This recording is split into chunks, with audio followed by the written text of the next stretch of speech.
and buckle in, because today we've got something special in store for you. The grandest spectacle, the greatest show of all, Johnny Bang Bang Show. Here's your host, Robert Gifford. It's me. I am the one and only. Ladies and gentlemen, boys and girls, children of all ages, sit down, buckle in, enjoy the ride. That is the Johnny Bang Bang Show. That is the name of this game. I am Robert Gifford, a.k.a. Johnny Bang Bang. To my right, as always, although you can't really tell on the screen, right in the studio is Grant the Mark Clark, a.k.a. Sonny Batunsky, and the man that sits in the middle of the frame, as always, in the basement of his mommy's and daddy's house, kicking it, the newly formed teacher, our manager, Fluff McGee, a.k.a. Hale Brown, hailing all the way from Illinois, boys. We are off and running. First show we've ever done on time. So how the hell are you guys doing? Grant, you talk first because you just had a new work week. How's things going for you? Very, very busy, learning the ropes. If you didn't know, I'm a chiropractor. I just started a new office that does things completely different. So pretty much been getting home at 9 o'clock every single night, but excited, love it so far. And also, side note, we are now changing this name from Johnny Bang Bang Podcast to Rock Hard Juice Robinson Appreciation Club. That is He's tired. He's tired. Well, He's tired. Mr. Saturday Night Rock Hard Juice Robinson. Mr. Looked Saturday like you got night. 4 hours this week, but still performing, man. Hale, how you doing, man? How's things going for you? I'm doing great. I would like to give a shout out. I have a very obsessive personality, so I'll just find random things to obsess over. So this week is soap. Big soap guy now. There's a soap shop up in Davenport, Grant, Buff City Soaps. Shout out to those guys. Got caught in a storm up there and spent an hour in a soap shop. Spent way too much money.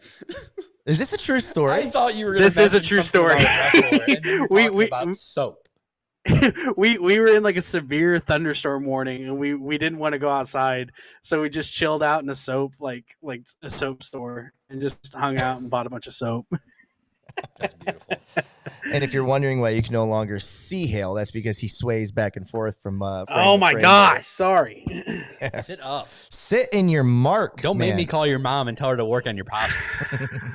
Yeah, because if not, I know a chiropractor for you. Yeah. Hey, ladies and gentlemen, lots and lots of wrestling as always. Actually, probably the most wrestling on TV that there has been maybe ever in a week span that doesn't include, any type of pay-per-view. We have Monday Night Raw. We have NXT on Tuesday. We have AEW Dynamite. We have is AEW still doing after or their Dark, or has that been canceled? It's gone. Gone. Sayonara. Okay. So that's gone. But you have Friday Night SmackDown, and you have Rampage on Friday, and now you have Collision. So, boys, lots and lots to talk about. Let's waste no time. And Battle of the Belt 25. And Battle of the Belts, you're right. So there was even more wrestling on TNT. Let's dive right in. Let's start the week off with Monday Night Raw and dive right into the Judgment Day, which seems to kind of carry the storyline thread on Monday Night Raws every week. First of all, before we kind of get started, I always like to throw a kind of a deeper thinking question to you guys, or just kind of not even that, but maybe just like a bigger picture question. Judgment Day, whether they're getting ready to break up or because they were on NXT and they had a big week on that too. Where are we at with Judgment Day as far as factions? What were your thoughts on them in the beginning? What were your thoughts when Edge left, and how do you think they've done since? And Hale, I'm going to throw it to you first to start. So, I mean, when they first started out, and I think I can agree, or I think a lot of people would agree with this, I thought it was just kind of like a nothing faction. I mean, it was just something that Edge set up. Maybe the idea was that Edge would catapult these guys moving forward. But when Edge was out, brought in Finn Balor, and I don't know if you guys remember, but they were losing a lot of matches like right when they started out, and it was looking like what was that group that came out that was managed by or led by Mustafa Ali? Retribution. Retribution. It looked like Retribution. You got to say it that way. You got to 2.0. yell Retribution. Retribution. But The Dark Order. Hey, 2.0. but anyway, so I will say that like I think they've gone way above like expectations just with Dominic Mysterio being added in there and watching his like impact on the group, and Rhea Ripley, who is one of the top stars in the women's division and I think has shown it over the past year. And then Damian Priest has come into his own, and I think just overall with all those guys doing their thing, it's Judgment Day has turned into probably one of the best factions that WWE has had in a while, at least in my opinion. Yeah. What about you? What do you think, Grant? Just as going off of what he said. no, I agree. When they started, Edge had it, and it was just like, this is weird. Edge doesn't really need. I don't think Edge needs a faction. And then they had the whole turn where Balor took over, and then we kind of got Dom brought in. After that, everything happened, and then I think we all agreed. We're like, oh, this group's kind of picking up steam, and Finn Balor's the least important person now. And now you look at it. I mean, Finn's doing. I mean, this Finn kind of storyline with Damian in between. Like, are we breaking up? Are we not? Is working out pretty good. Damian's got the money in the bank, so he'll probably be a future champion, unless it doesn't work. And then Dom and Ray that's just fantastic. Dom's a natural heel, and I mean, you see it. They're on this. I mean, you probably could have put them on Friday Night SmackDown. You could have had them on all 3 shows. They're just a group right now, similar to like the Bloodline being on everything. I'm okay with it. Yeah, I'm okay with it too, and I think it kind of reminds me of like late '90s, the way they used Stone Cold and threaded him in through the whole show. They definitely have been doing that lately with Roman Reigns and the Bloodline, and then but now on Monday Night Raw, it was like, what was it going to be? And it's turned into Judgment Day, and kind of the way that you can tell different stories off of that because you have the Rhea and Dom, the Dirty Dom, they're calling him now, which always, if Rhea says something, it gets over. You're right. When Edge was with them, it felt weird. And to be honest, I think, didn't they get rid of Edge out of that because they needed like an opponent at SummerSlam because like somebody had gotten hurt? It felt like there was a quick kibosh with Edge in that group, and then it just kind of turned. And then was that, God, has it been a year ago that we had that mixed tag? Yeah. Has that been a year? Yeah, it's been a bit. Damn, dude, time's flying, man. But anyways, I think Judgment Day has just done an incredible job, and I just kind of wanted to know what you guys thought, if they were perfectly rated, overrated, or needed some love. So I think it's very similar to how Evolution was booked back in like 04, 05, where Evolution. I don't know if you guys remember the Raws back then, but the whole show revolved around Evolution and like what Evolution was doing. Now I feel like, and maybe it's because Triple H is the top dog in charge now, but like I feel like that's kind of how he's trying to structure the 2 shows. Yeah. Well, with that being said, Evolution is a mystery. Judgment Day is fine in quotations. So what do you guys think? Is Judgment Day fine? Are they just kind of playing with that, just to kind of get through, these dog days, or are they setting something up for, the big fall of Finn Balor? What do you guys think? Yeah, they'll run with it for a while. That they'll tease this. Probably every time Damian tries to go cash in, and then Finn will be there to kind of cock block it a little bit. They'll end up breaking that up.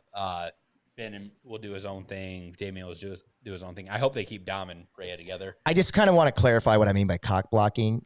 You see, cock is a rooster. It's a type of bird. Yeah. And sometimes when they are trying to achieve something, you got to block them from achieving it. So that's all I meant by that, children. I apologize if you guys mistakenly took it for something that maybe your stepdad or your Uncle Irv used to do. Your Uncle Irv. So anyways, just kind of want to clarify that for our buddy Hale. Anyways, what do you think, Hale? Is Judgment Day fine? Are we getting a twist turn here coming up the next couple weeks? Well, I put it as Judgment Day is fine, just as kind of like a equivalence to kind of an equivalence to. I remember Bullet Club. Grant, I think you remember as well when Bullet Club used to always do the Bullet Club is fine, like stuff like that. That's kind of why I put it. Yeah, Bullet Club's fine. Like that's kind of why I put it with Judgment Day, or it's just like it's fine, everything's all good. And I did kind of think it was funny that they like came back like on Monday and like completely tried to turn things around and say like, hey, everything's fine, it's all good. You're getting your shot, I'm getting my shot. It's all good. It's fine. Dude, so it's fine. Bullet Club's fine. Fine. Well, It's fine. Well, Judgment Day is fine. I actually hope they don't break them up in the sense of like all together. I wouldn't mind seeing Finn leave it, and then maybe they throw in a new guy. If there was someone new to come in, AKA like a Baron Corbin, which I know he's in the middle of, like, it wouldn't be Baron Corbin, but like somebody, Baron Corbin's in the middle of his transformation now, which is good. But like, who do you think is somebody who's kind of just kind of wavering, needs something different? Who would you pick? Finn Balor's protege, the Irish Ace. Oh, Jordan Devlin or whatever they're calling him, DJ McDonough or whatever now. JD McDonough. Throw him in there because his character in NXT was that he was the kind of kind of messed up, twisted, kind of almost like serial killer kind of idea where he took pleasure in hurting people. Like throw that in there, make it a little bit more of a have that serious tone with it. Yeah, I wouldn't mind seeing like Mustafa Ali give another shot because I thought Mustafa Ali's just been like he's just like had the bad luck being like stuck with Retribution, which was a terrible idea in the first place. And then it's like I would just like to see him get a second chance with like in a role where it's like you don't have to do a whole lot. You're not set up as the leader of the group, There's not a whole lot of pressure. You're just kind of piggybacking off these like established guys who maybe you can help your stock grow in the meantime as well. Yeah. No, I'm with you. I think that's a good choice. I like your choice too, though, because they teased it already when the day Finn had the match against Balor, or Balor had the match against Rollins. Yeah, they had him in the background, and then that's where it started all the loyalty to them. So no, I like it. Anything you guys want to add in that segment, or we want to just keep flying here? Judgment Day's fine. It's fine. They're fine. Okay, McIntyre, Riddle, Imperium. We kind of roll there. It seems like McIntyre is going to be playing that role of Randy Orton for a bit here for Matt Riddle. Because Matt Riddle, and we talked about this a little bit, in a weird place right now. Yeah. You get injured, you come back, you expect to kind of pick up right where you left off. And I think it kind of showcases how good Randy Orton really is, and obviously how over that man is, and how Matt Riddle was still kind of piggybacking off of what Randy Orton was doing, because he doesn't have that love affair for him before he got injured. Yeah. McIntyre now kind of stepping into that role. What do you guys, what do you think of that duo together? Because ultimately this is going to lead to McIntyre, Gunther at SummerSlam for the Intercontinental Championship. I mean, it is what it is. I see, just getting McIntyre. This was McIntyre's first match back. Yeah, will there be a belt exchange? I mean, are we thinking this is going to lead to that? I think so. I think Gunther loses at SummerSlam. Interesting. I hope not. That's breaking news. That's a hot take right there. I hope not, but I think it's going to happen. Interesting. I don't think it will, just because they're so close to Honky Tonk's record. And the thing is like, I don't think that record will ever, like, if you don't do it now, with as close as they are right now, I don't know if that record will ever be broken. So it's like, with as close as they are right now, making this kind of a monumental title run for Gunther, it's like you're so close. Just go ahead and do it. Just go ahead and fully push through. And I don't know. I feel like all the steam's with Gunther right now, and there's just, they're going to try to build McIntyre back up. But I don't know. I like the title run that Gunther is on. I like what he's doing. I would rather see that continue than just Drew McIntyre be champion again. What blows my mind is that Honky Tonk Man has the record in the first place. Like, of all the names in WWE history, you would never assume that Honky Tonk. This comes back to Bob Backlund for me too. Like, Bob Backlund, you would never have thought was a guy, because for me personally, I saw him at the end of his run, right? I saw him at the end of his career. So I'm like, this is the guy that everybody's going apeshit about? This guy held the belt this long? And it's just like, you would never thought that with Honky Tonk Man. So he is close, but is there something said about, like, having some of these old guys hang on to some of these records? Because if not, otherwise they wouldn't even be in a frame of conversation anymore. Honky Tonk Man. Honky Tonk Man, I don't know. I can go without Honky Tonk Man. It's not really. You think of people back in that era of WWE. I guess Honky Tonk Man is not like really one of those guys that like comes to the forefront of my mind. And it's one of those things where you could possibly build a star off Gunther.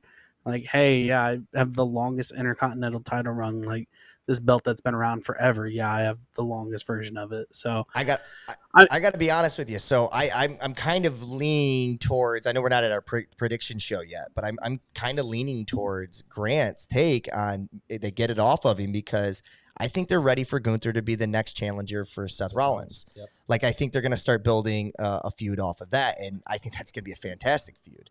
Now, ultimately, that means if they do that, don't we want Gunther to be the champion at some point? So does Rollins end up taking it to Mania? I mean, that's a lot of questions to get into, but it's funny you say that because I think WWE showed another person that I think is going to be the next challenger for Seth Rollins, like later on in the episode.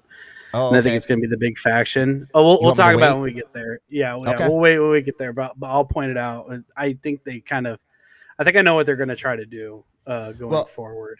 Let's go off of this Imperium split, though. This tease that they're doing. What do you think? Did you want to dive? Anybody have thoughts on that? Because that's a big deal if they do that. I hope they don't. I love that whole thing together. I think they're just doing that, giving Gunther more character that, he's not going to accept mediocrity out of his guys. Right. So I think so too. I think a lot of people were kind of like going overboard on like Instagram and Twitter saying that like that these guys are gonna break up and that they're gonna be done. But I don't see it happening. I don't see that. I don't see there being a split between them. I think it's just something for them to kind of like a talking point or something like that moving into SummerSlam.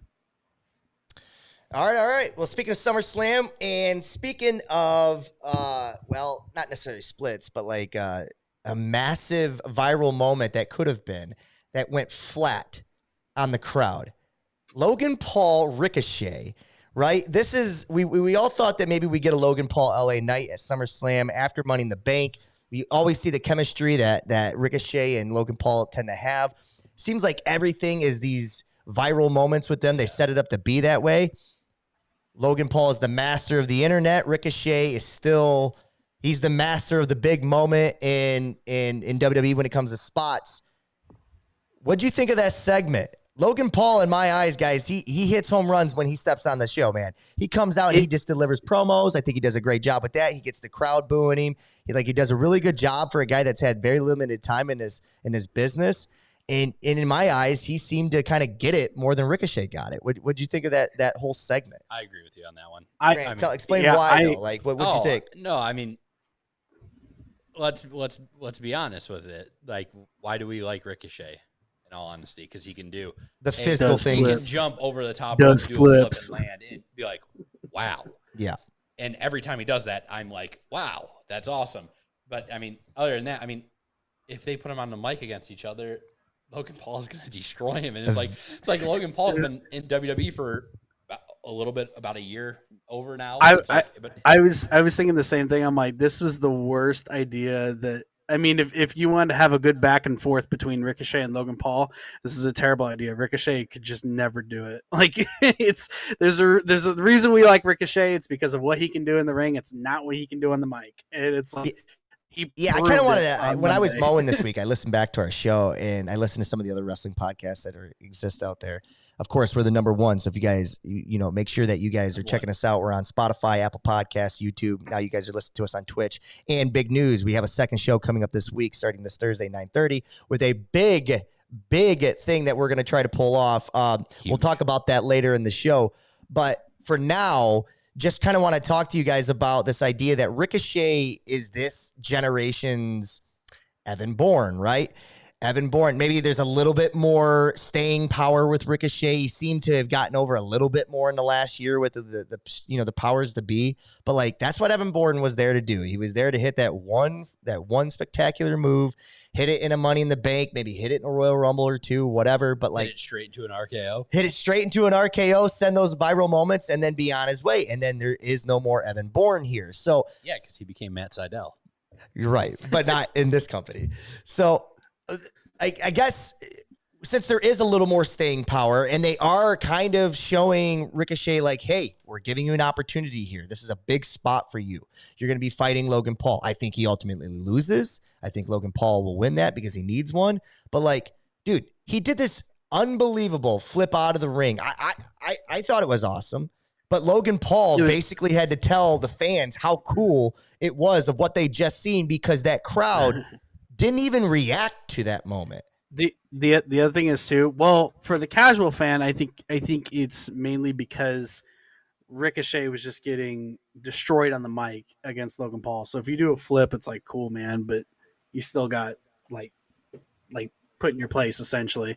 And then the other thing is too, for the hardcore fan, this is also not the first time Ricochet has done this. Like this is a callback to his NXT rivalry Velveteen against Dream. Yeah, Velveteen Dream in NXT. So this isn't even really the first time he's done this. He's done it before. I love it when Hale takes like shots at me. Like I am a 30-year plus fan in this business. Like you don't know what happened. Dude, no, listen to me. No, this is what he's just done. 30-year plus fan in this business. And because I didn't freaking suck the tea of NXT, I'm not a hardcore fan. Well, right, I'm just informing you. I figured you didn't know, so I'm just informing. You know what I want to do? That's actually Rob's match of the week to watch. Yeah. You know what I want to do? I think one of the segments we should set up in the future, when we get a little more engagement here, maybe we can do it. We'll do a fire round Stump the Schwab, and we'll make Hale our wrestling Schwab. What do you think of that? I'm all about it. All right. Well, and then we'll see if people can kind of call in and stump you that week with like or email in or whatever, maybe text in or social media, whatever. You can try to stump you with a question or two. Although Grant beat me in trivia last week. Ooh. And I plan to do it again. Woo. Shots fired. Zoe Starks, Becky Lynch. That's why I got the Gatorade.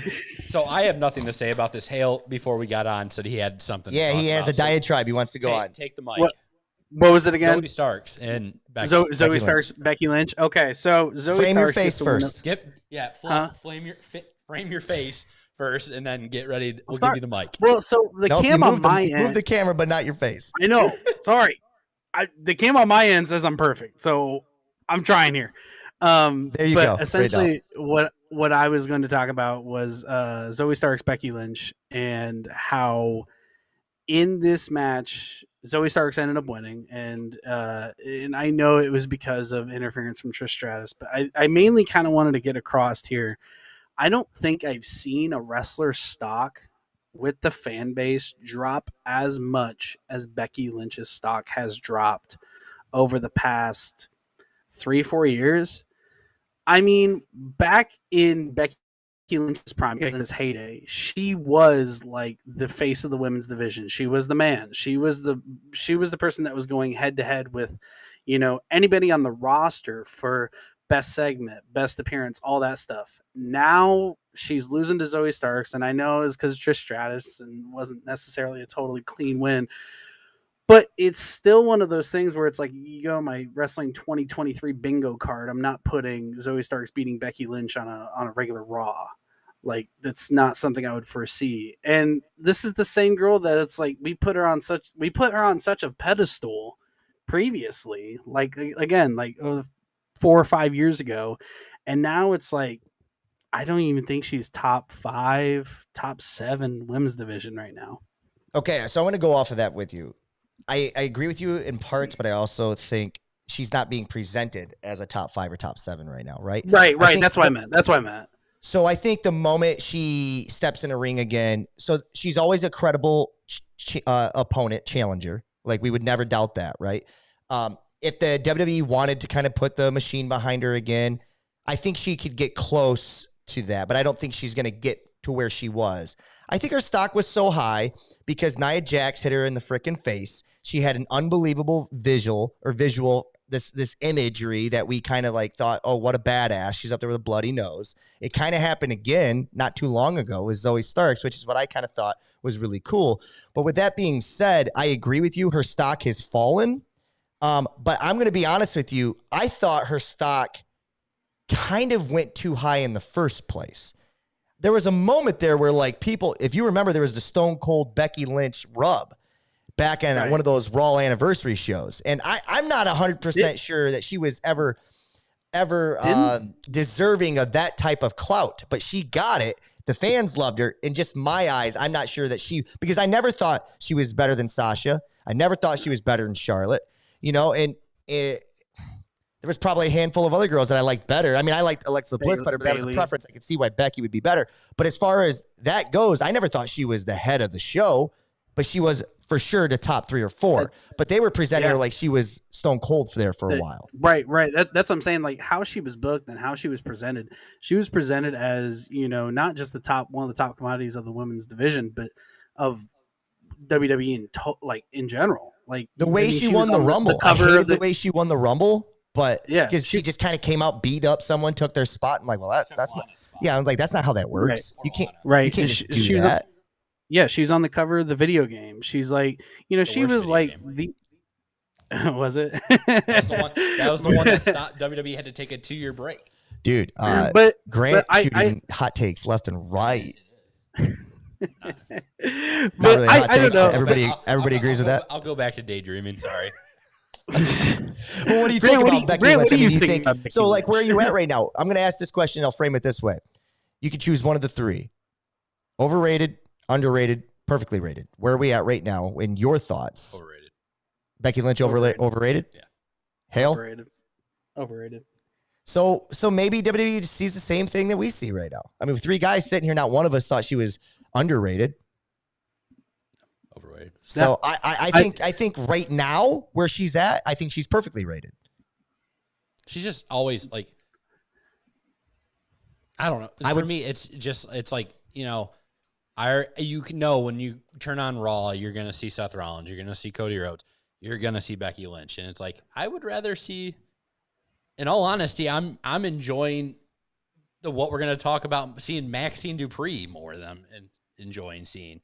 Because at least it's fun. It's new. It's fresh. It's new. It's fresh. Like, I'm not saying Becky's not great. She's good. Like, maybe take her off TV for a little bit. Okay, but all right, I'm going to throw something else at you because we are spending quite a bit of time on this. But like, I think it's an interesting conversation. Is this about Becky? This little rivalry, or is this got something to say about like the way we treat? And this is new to us. We don't have a lot of women legends, right? Is Trish Stratus in our eyes, the way Stone Cold is still Stone Cold in our eyes, the way Hulk Hogan is still Hulk Hogan in our eyes, and, all these legends, The Rock and so name it, Mankind, The Undertaker, they kind of hold this, hallowed place. Does Trish Stratus have that type of thing? Or was she gone too long? Is there too many generational gap of people that don't really remember how good she was and what she did for that division? It's like people our age, I think, will totally understand where like the Trish Stratus, like how influential she was and how big of a superstar she was back in that time period. But I do agree with you. There's a large generation of people that, Trish Stratus was not the highlight of how people remember stuff. And I think that's mainly due to how women's wrestling's been perceived for such a long period of time. So the women's revolution, all those things. So I think that's a big testament to what's going on with that. I mean, I know for me and my friends that watch wrestling, it's Trish Stratus is still one of the best women's wrestlers of all time, and we acknowledge it as such. But yeah, I don't know if does she honestly? I agree with you, but I'm gonna ask this question: does she honestly make you pop as a fan? When she first came back, yes. I think they've overdone it now. I think she's been back. Well, I think it's exciting to see her, and I think it's cool that she's doing a run. Yeah. But personally, I'm not emotionally invested in anything she's doing right now because there's something about her that comes off like just not relatable or not believable in anything she says to me. Like where Becky, I at least buy into her emotion. I don't buy that with Trish. And I think that's what's happening with this rivalry. We're just not getting Trish Stratus to me is like Ronda Rousey is not, if you look in the scheme of things, Ronda Rousey is not a great UFC fighter. When you actually look at it, she was just the first one and she got all these girls to be great UFC fighters, right? And now you kind of see where Ronda falls into a mix of things. She got her ass beat by Holly Holm. She got her ass beat by Amanda Nunes. You know what I mean? Where in Trish Stratus, although I think she was awesome for her time, if she came out now, she'd fall because I don't think she can carry a promo that makes you emotionally invested. So I think that's just kind of why Becky Lynch feels flat right now. And it's because of this 3 kind of month rivalry that she's had. after WrestleMania with Lita, now with Trish Stratus. That's how I feel about it. I just want other people pushed or shown. Okay. Like, I want to see Candice LeRae on TV more. I want to see some of these other women wrestlers that aren't getting a shot. Like, this, I mean, there's and this ain't even for the belt. This rivalry does nothing for me, so I'll just be honest with you. I'd rather see other things. Fair enough. Fair enough. But you know what? I'm really excited about this next topic. Let's dive into it. Why don't you address it? Why don't you set it up? Well, we got Alpha Academy. Maxine Dupree graduates. Thank you. Thank you. Side note, push Chad Gable to the moon. That dude deserves at least some form of, like, give him the IC title or US title. Let him run with it. He deserves it. Second off, Maxine Dupree graduated quicker than any person has graduated from Chase U. So is Chase U really that legitimate? I don't know. I'm not going to lie, guys. When you guys were talking about the Becky Lynch thing, I was thinking about this. So no offense. I was excited for that. Anytime Chad Gable and Otis are on the screen, I love it. Are you guys enjoying what Alpha Academy has become now? Because they could have been, for a minute there, it felt like there was an Otis, Chad Gable split coming.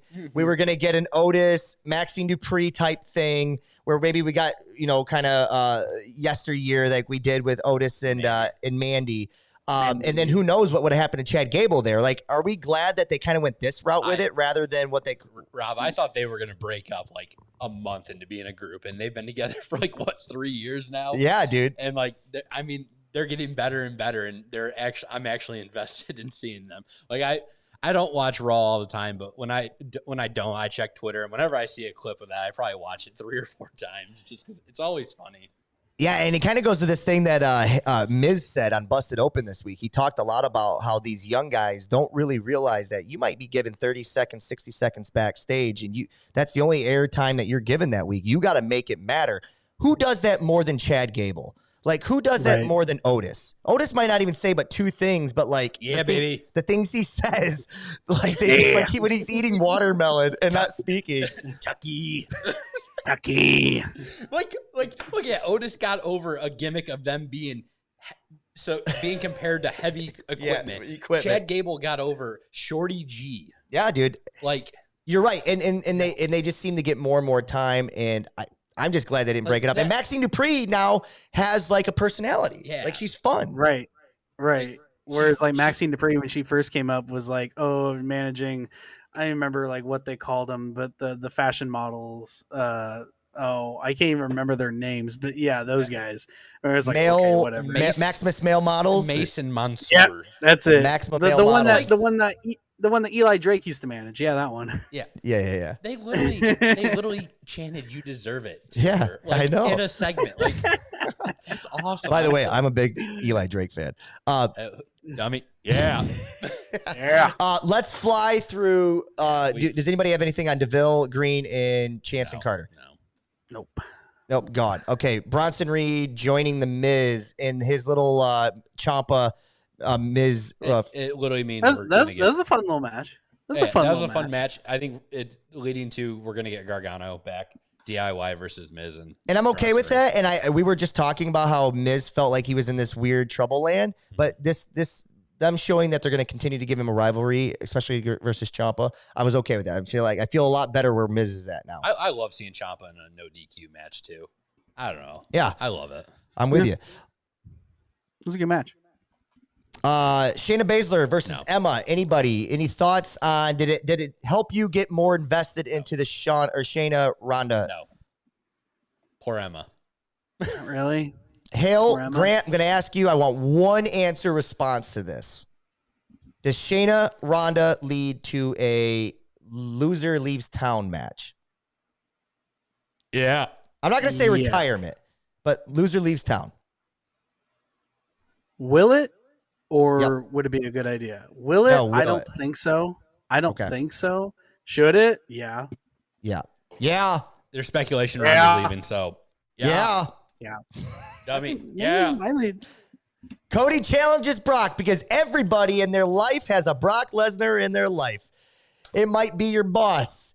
It might be the Brock Lesnar. What is your Brock Lesnar? I'm your Brock Lesnar? Yeah. Hey, everybody has a Brock Lesnar in your life. Real quick, what's your Brock Lesnar in your life? Hale. Fluff his hail. McGee, you are the Brock Hey, Lesnar in his hey. life. That's the how's bane it of my going? existence 95% of the time. The bane of my existence. Yeah, right back at you, bud. Bod. Uh, We've been boys. we talked about this last week, Cody versus Brock. I know you guys weren't overly excited about it. To me, it's a natural progression in the story, so like I'm okay with it. I don't need nothing else from Cody. I think we knew that was when Cody lost at Mania. We would go through this whole thing of Cody wins, losses, and rivalries. Because if they're prolonging it to the next Mania, that's a year. You gotta. The only question I'll ask is, should this be for Brock's sake? Because I think we can all agree that Cody's going to win whatever it is. Should this be in some semblance a gimmick match, not just a normal wrestling match? Should this be like a first blood, a last man standing, a cage match, something that Inferno match, something that separates so that when Brock loses it, you're like, okay, he didn't get pinned again. Yeah, Or does Cody need to just get a clean pin in the ring? Dude, make it a steel cage so Cody does a moonsault off of it. I'd be for it. I'd love to see those two in a steel cage. breaks his foot again. Yep, breaks his foot. Yeah, he'll be out. I want a John Moxley first blood match. Nobody wants a Yeah, everybody does. 5 minutes. Except for me. Yeah, no. Hale, what do you think? Gimmick or no? I can't remember this segment 100% in my mind. Did Brock come out? Was Brock a part of it? No. No. He just issued the challenge, and he said that everybody has a Brock Lesnar in their life, and he went on this whole thing about people's losses and just whatever the challenges in their way.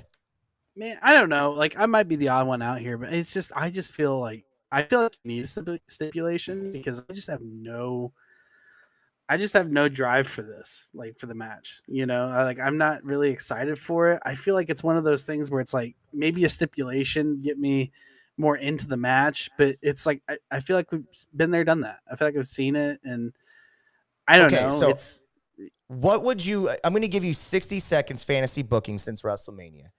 What would you have done with Cody Rhodes up to this point? I agree with what they've done so far. So, you know, going on and booking him against Brock Lesnar, having him fight Brock Lesnar, I think was a great idea.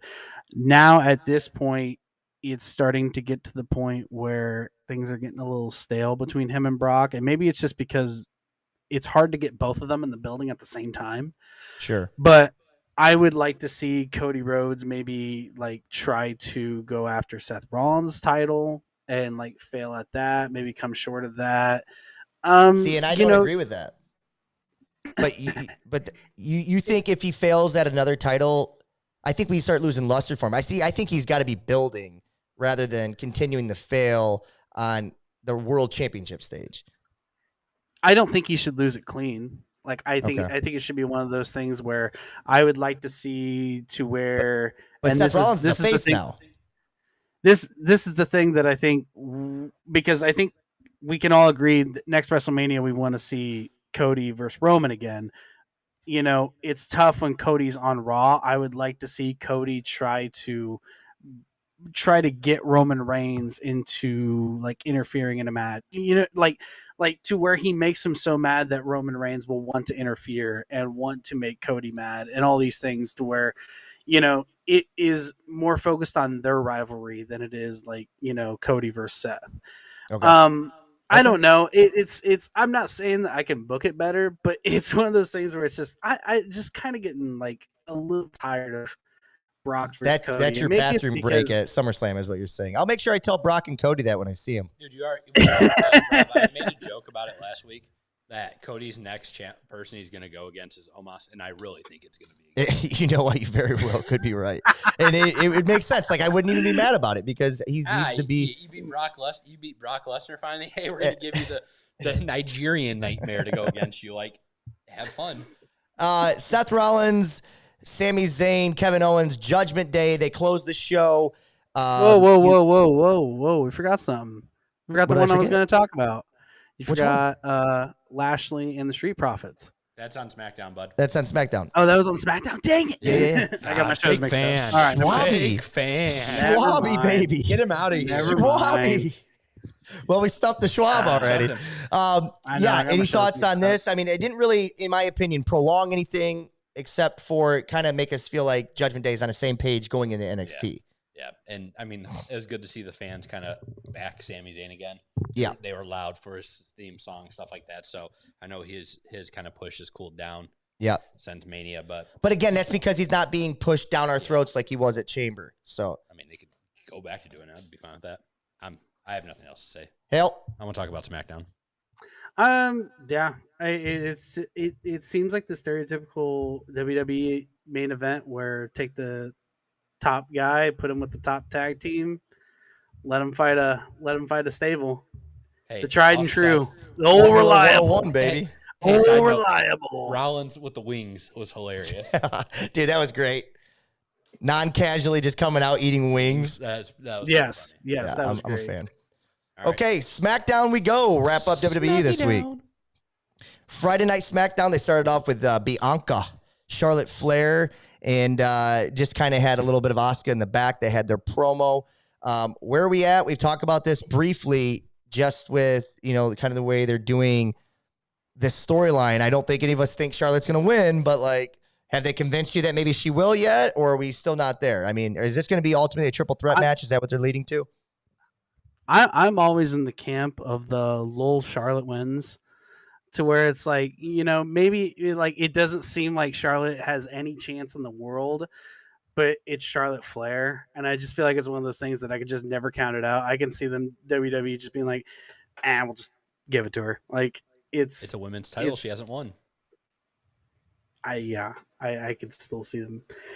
Just like I said, lol Charlotte wins. It's like we don't have any other idea here. Let's just go with Charlotte here. I'm in the same boat too. I think it'll be a triple threat, and I wouldn't be shocked if Charlotte wins. I told you what I think already. I think whether or not somebody wins that match, I think EO is leaving the night with the championship. That's just my opinion. Good. So we move on. Oh, I want to talk about this one, the next one. Pretty Deadly versus the Brawling Brutes. And it's fight night. It's fight night, and fight night means Ridge Holland's gonna. I just punched myself in the ear. It means Ridge Holland's gonna injure Ridge somebody Holland's else. hurting somebody.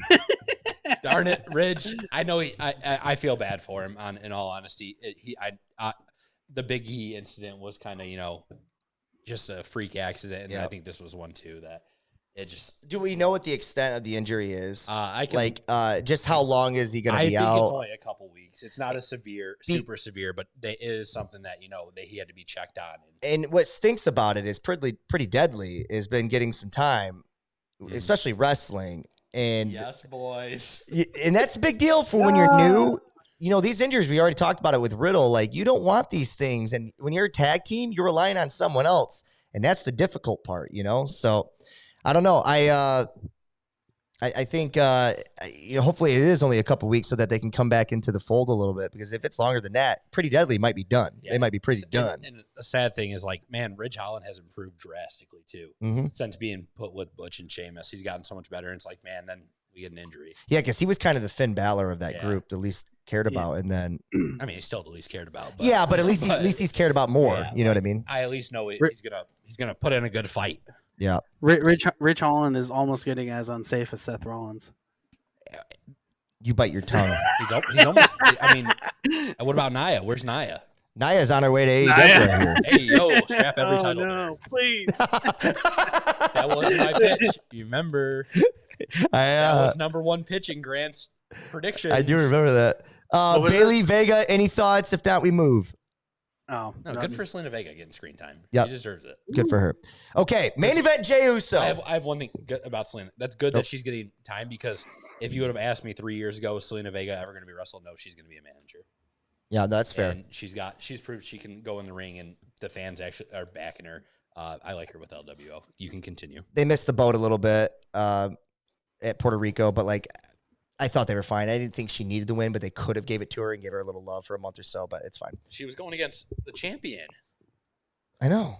You wanted her to win beat Rhea? No, I'm saying no. Puerto Rico. I'm saying if they were going, I didn't want them to. I'm saying if they were ever going to put stock in her, that was the time to do it. Now is not. Yeah, now it's not. You could have you could have somehow built up Money in the Bank and maybe put the thing on her. We're completely missing something too. What's that? It was the whole Shotzi Blackheart. Oh yeah, what do you guys think of that? Yeah. So This is the big NXT move for you guys. They did her, cutting her hair. Yeah. Which she, and then now they did the backstage promo and Shotzi's shaving her head.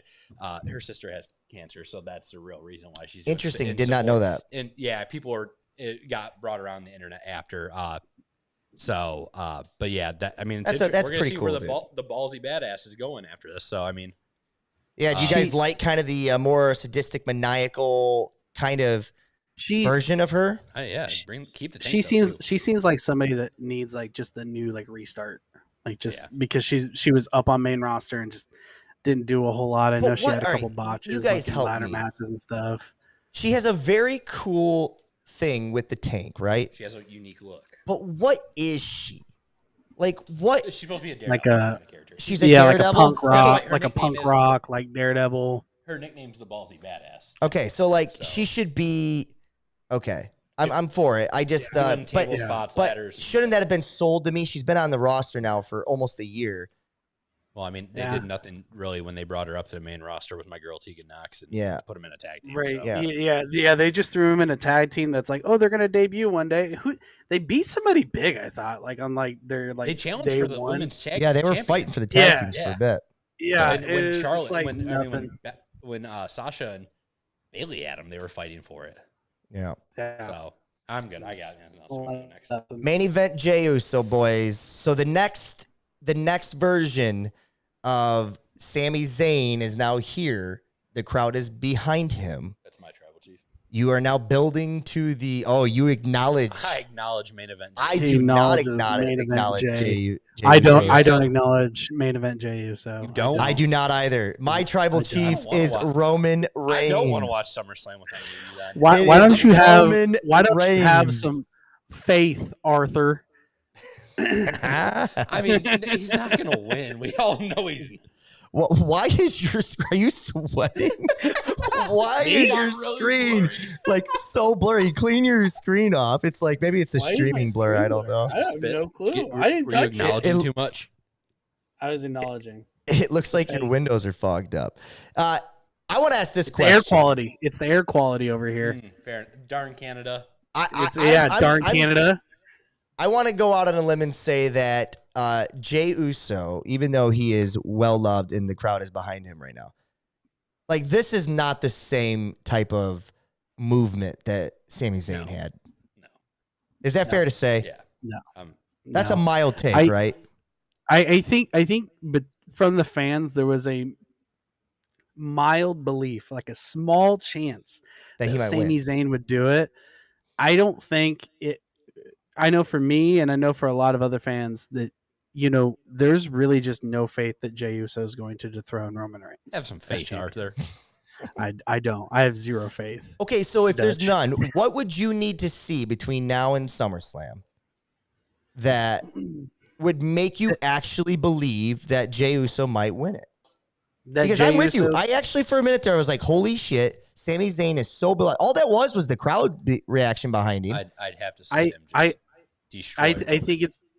I think the thing is that can you believe that Jey Uso can be a single star on his own and away from a Roman Reigns feud? I don't see it. I think he does great work with Roman Reigns, but that's because they're family, and I think they do great work with each other. But let's say you throw Jey Uso in a rivalry with like a Bobby Lashley or a Seth Rollins, or does Jey Uso stand out as a star? He does in the Bobby Lashley one because I think Bobby Lashley's overrated. Well, I was using it as an example. It's throwing any big Seth Rollins, he looks like a small fish. I agree. Right. I think the only thing they could do for me is convince me, like if Paul Heyman came out next week and was like, my tribal chief, I do not acknowledge you as my tribal chief.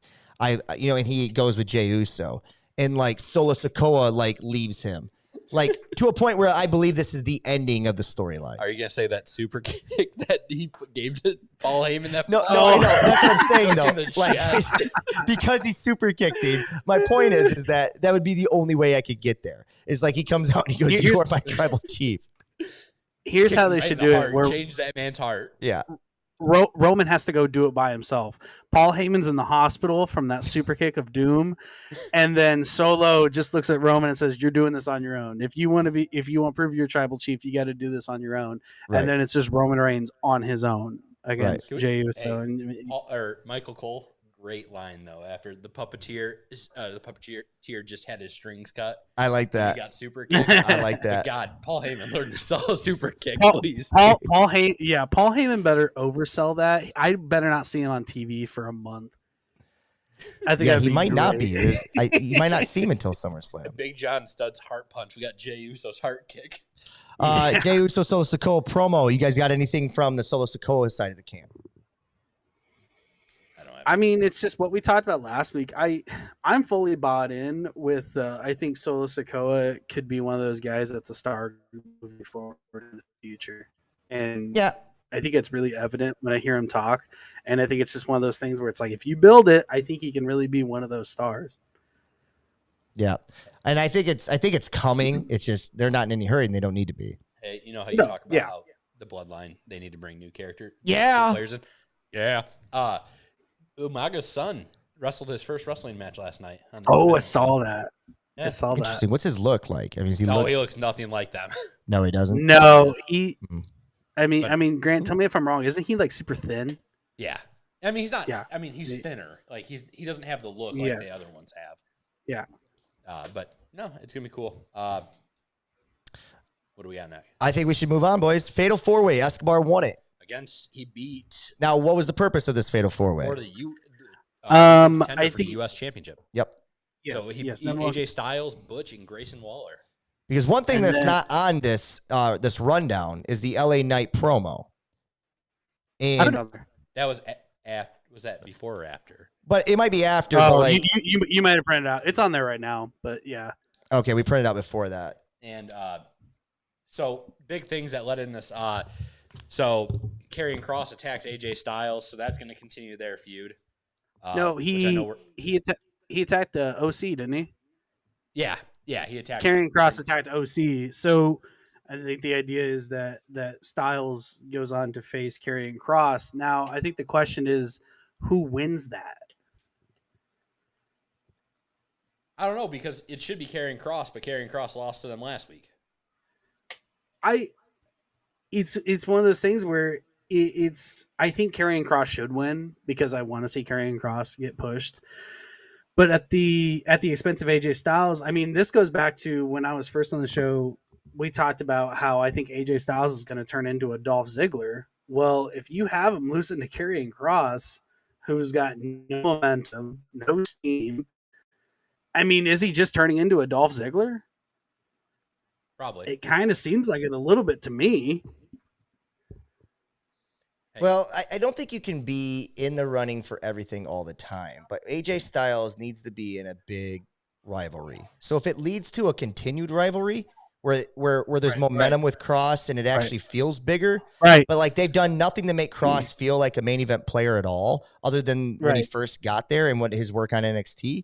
Like because they've done nothing, this feels small and it feels like a waste of AJ Styles. So like either AJ Styles has to go over so that he can get to that whatever that big picture promo or rivalry with someone else is, or they need to continue this, but they've got to build Karrion Kross a hell of a lot better. And side note too. So Rob, this was actually the winner of this Fatal 4 will be face the winner of next week's Fatal 4, which LA Knight will win, and then LA Knight will then go on and fight Escobar, and we'll have a hell of a banger. And side note, from watching highlights of this, it even proved my point that Grayson Waller is going to be a huge star.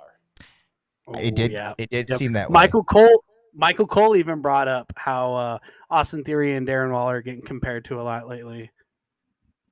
Yeah, no, you're right. It's interesting that we kind of see, guys, on Johnny Bang Bang, we set things up prior. We do. We lay the landscape. I heard Triple H actually watches our product. And God, wouldn't it be awesome? Yeah. HHH, what of a love you. Yeah.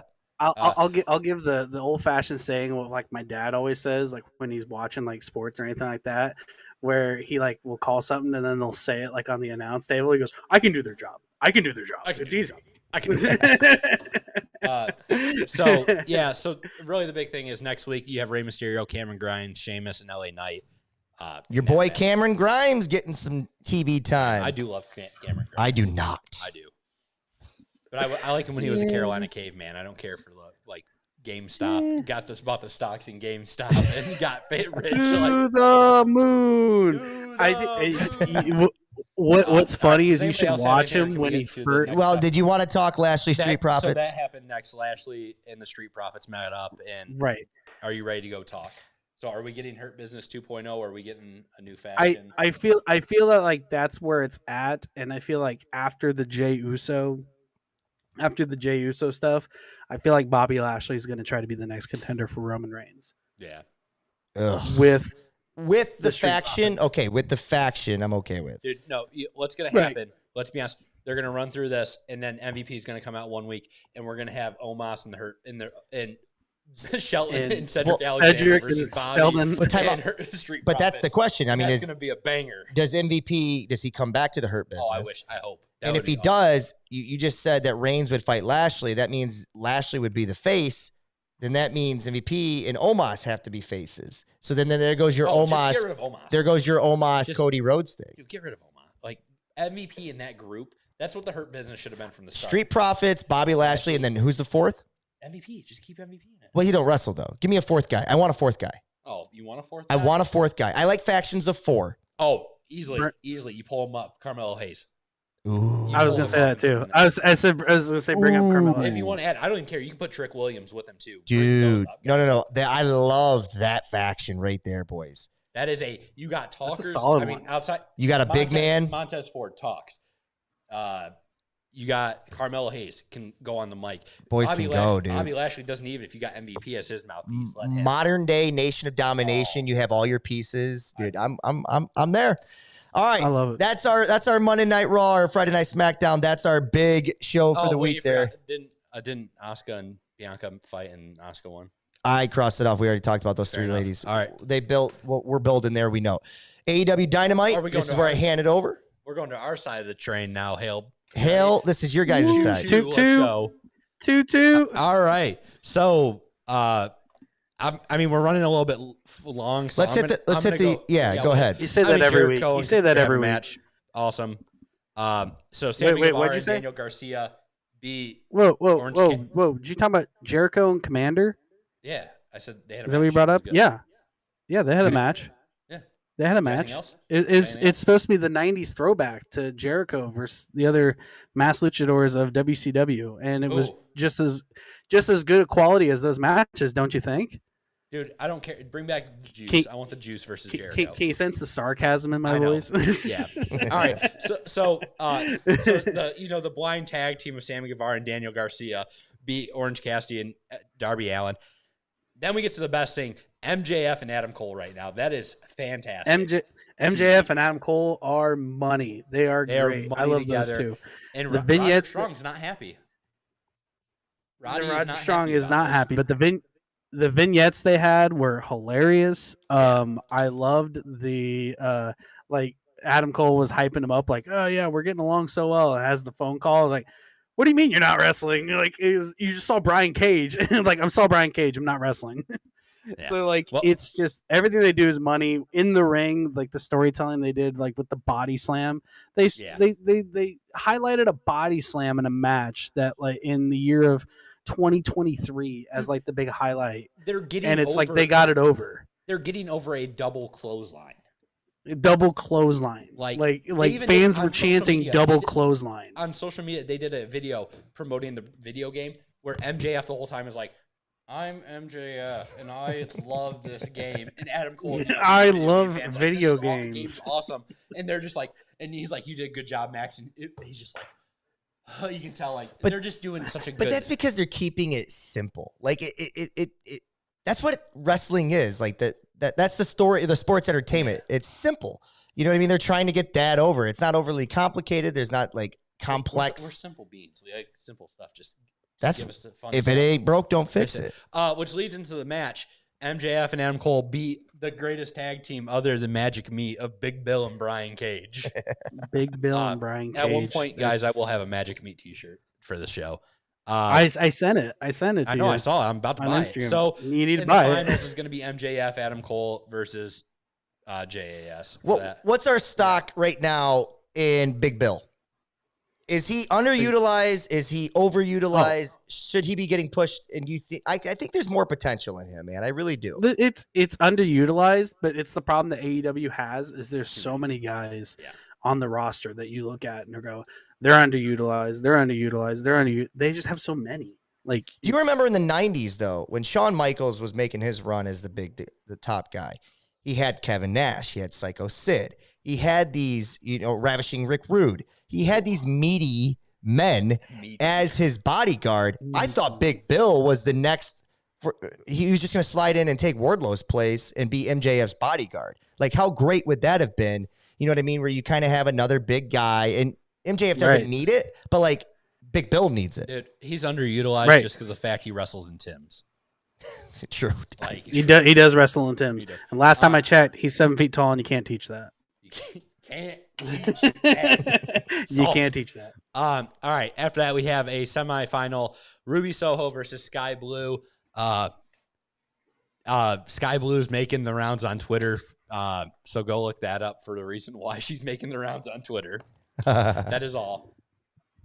I got to see this now. That is, but so yeah, that's going to lead into Collision, the next match for the final. And then next, we got Nick Wayne's debut, the 18-year-old prodigy. Break this down for me. What'd you think? Versus Sir Strickland. Hey, I'll let you talk first about it if you want to. So, I mean, I've watched like clips of Nick Wayne. I've never watched like a full match of him. I feel like he does really well on the really like technical parts of wrestling. I feel like the parts where I think it gets away from him a little bit is when he starts doing some flips. And it might have been because it's his first day on TV, or it was his first time on TV. So like he might have had like the case of the yips or something like that. But some of his like Hurricane Ranas, like top rope moves, everything like that wasn't hitting, wasn't sticking. But I remember in the beginning when him and Swerve Scott were having like a technical like grappling, like wrestling in the beginning part, and it looks so clean, it looks so fluid and stuff like that. And it's like this kid's 18 years old. Like, it's crazy. It's like you look at guys like Hook. Hook's what? He's still young. He's like 23, 24.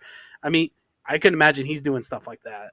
And it's 18 doing stuff like that. So it's impressive to me to see what he can do. I know it's against Swerve Strickland, who's a guy that he's wrestled multiple times before in the past. But it is impressive to see like what he could do out there in the ring. Do you think it would be better suited for AEW to utilize, let's say, Rampage as their version of NXT? Instead of just making utilize that where the guys like Nick Wayne, these young guys can get over, Hook and them can get over, but work on their craft and people acknowledge that it is the development show. I would like it because I'll be honest, Rampage this week sucked. Rampage this week. I agree with you to the bad. fact I almost don't want to talk about it, but Rampage this week. There ain't a lot was out there to bad. talk about. It'd be good to have that give some of the younger guys a little bit of show, teach them how to. I mean, this is Nick Wayne's first. I mean, outside of streaming independent wrestling shows, this is his first time on big TV. Yeah, and I think it downplays the expectations a little bit and maybe hit the pressure. I mean, he's still excited because he's on national TV and he's 18 years old, for crying out loud. But and I'm sure he's trying to make his father proud, and there's all these emotions with it. But with that being said, it's like you're on Friday Night Rampage rather than AEW Dynamite, which is the hot ticket show that everybody wants to be a part of if you're signed by that company. So yeah, I don't know. I think too, him losing is good because, I mean, he's young. He lost to the veteran. It continues their rivalry that they've been having on the independent scene too. So I expect huge things from Nick Wayne down the road. I can't wait to see him and Darby go against each other down the road. That's gonna be dope. So, anything else, Hale? Yeah. I mean, it was impressive. It was impressive from him. But after that, you had the reveal of the fifth members. Big reveal. So we got, just typical Blackpool Combat Club elite stuff. We're fighting. We're just fighting. Oh, hey! First off, before we mention, have you heard Don Callis's theme music before today? No. Or before this week? No. It is the worst theme music I have ever heard in my entire life, and I'm not. Dude, I don't know. There were some bad ones in WWE early days. Look it up. It is literally just white noise in the back. Side note. And it is the most. It is more annoying than the right to censor siren that used to go off when they came out. It I'll is have to look so this up. bad. Side note: so Triple Mania had a show, or Triple A had their Triple Mania last night, and Kenny Omega had a match. And after the thing, they're interviewing him, and Don Callis got into it, and Don Callis got attacked by a fan. Yeah, Like in real life? Yeah, and had to go to the hospital.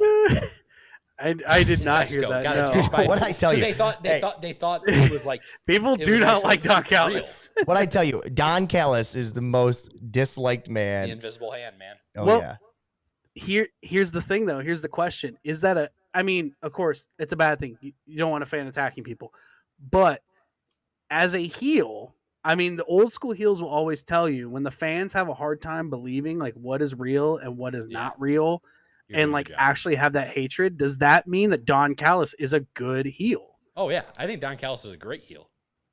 That's the question. It's like I'm not a big fan of Don Callis either.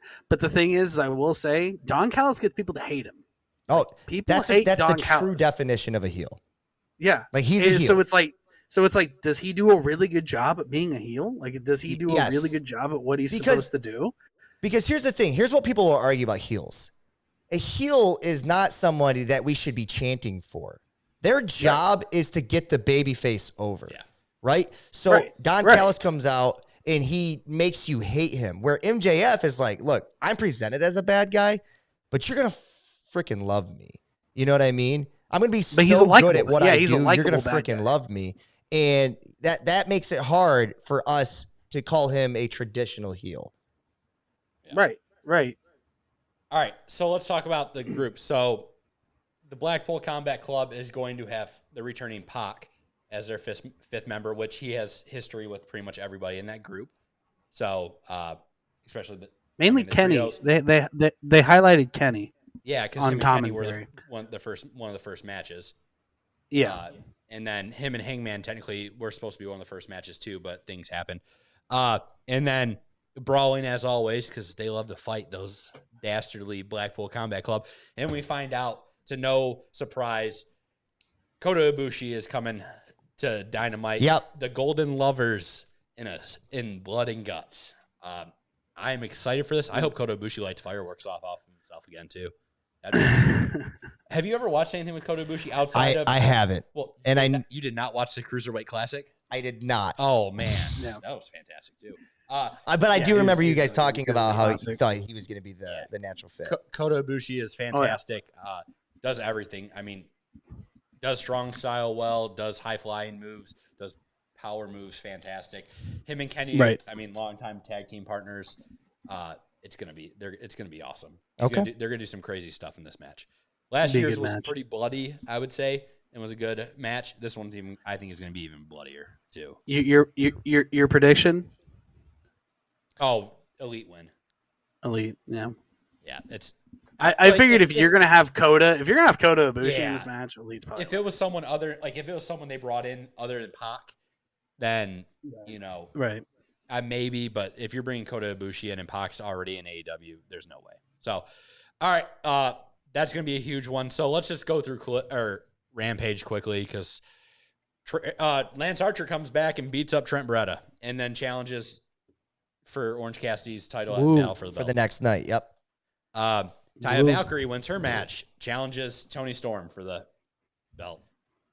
Doesn't it feel like AEW just has so much going on? We can't even keep up with it. Like the It- Battle of the it- Belts, it- like, oh, let's promote this. I started hearing about this on Friday.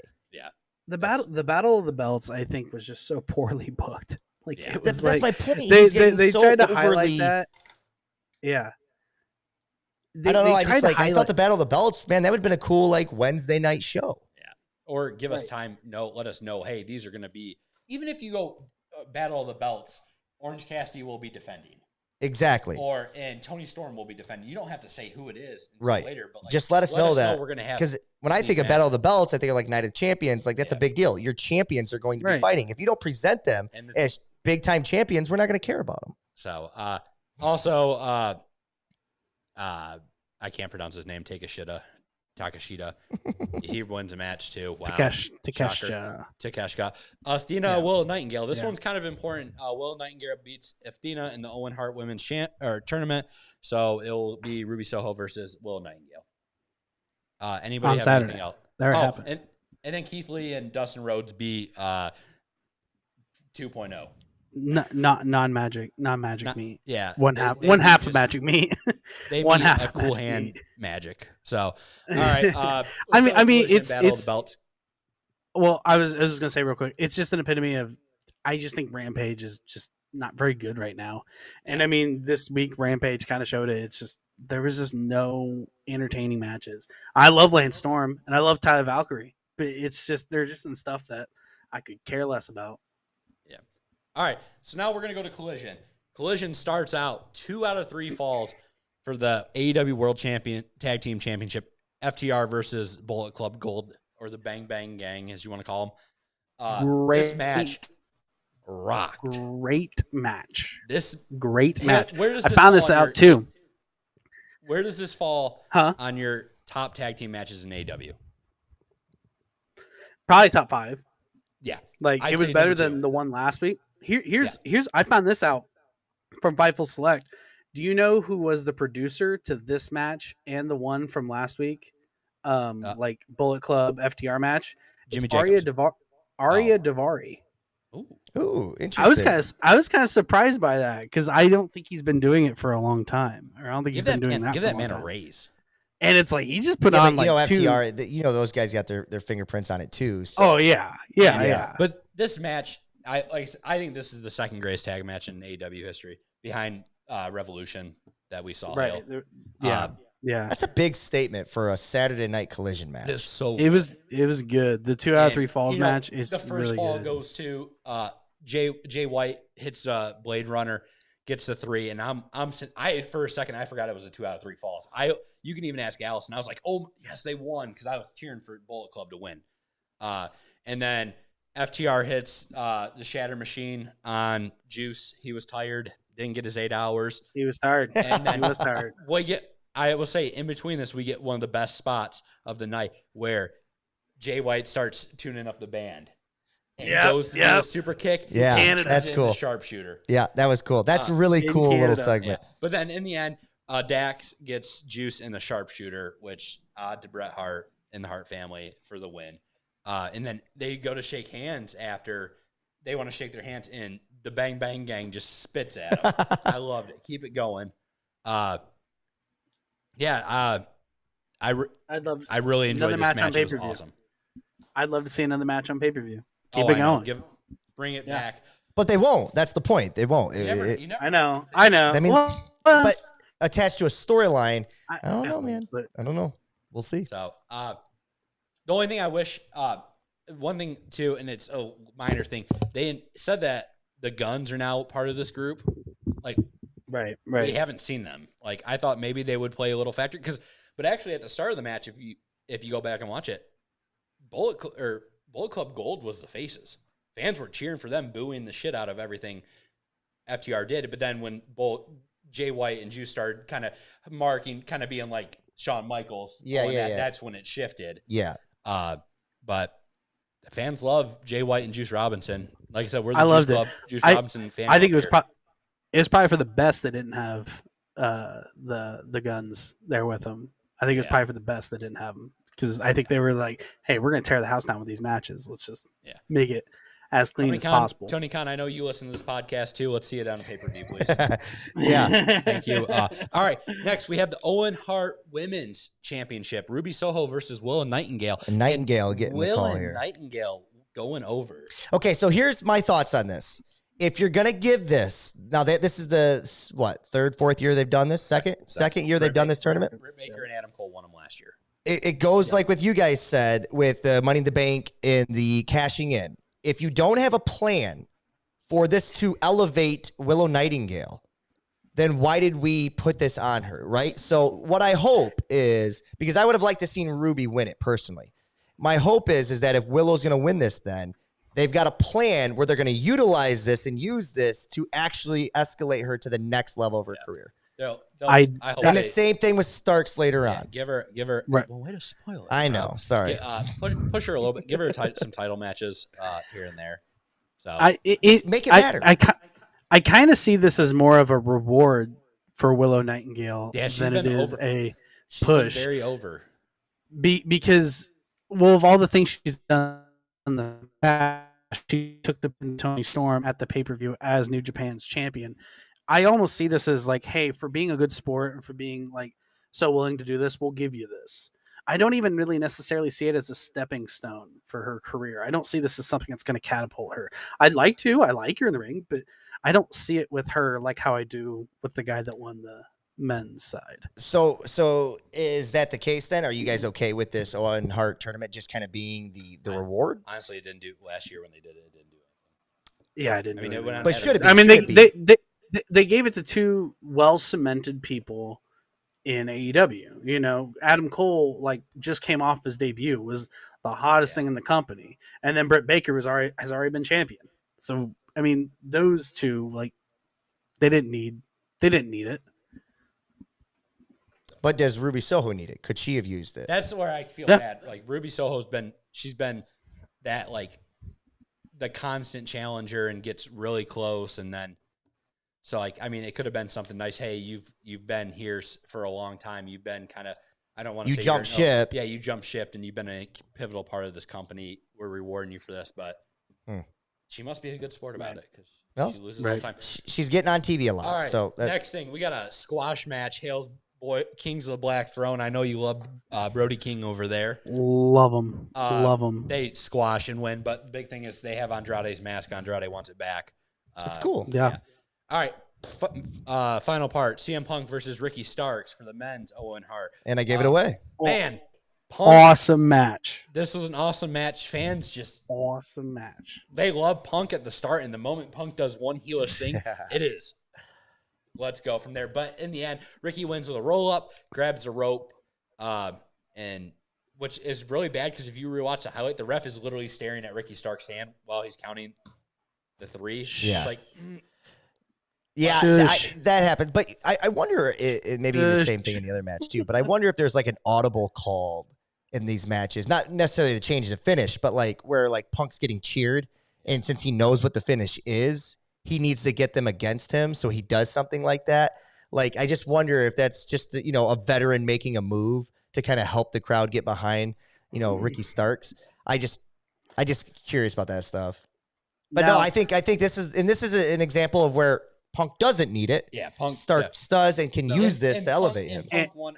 Punk lost. It's not like, Punk lost via roll up, but there was a dirty tactic in it. Like, it's not going to hurt Punk. Right. And I think it's something that's going to lead to a feud in the future between Starks and Punk, because before this, Starks and Punk were like buddy, Yeah, like backstage, because they had those multi-man matches against Bullet Club Gold, and then now you have like something like this happen. Whereas now I can see this building up to a pay-per-view, and I'm all about it.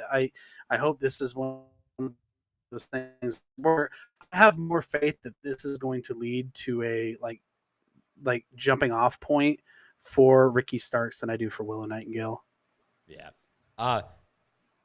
Fair enough. Last thing I want to say about this, man, Hale, what did you think about Ricky Starks disrespecting Juice and Thunder Liger? Oh my gosh! You can't do that to a legend.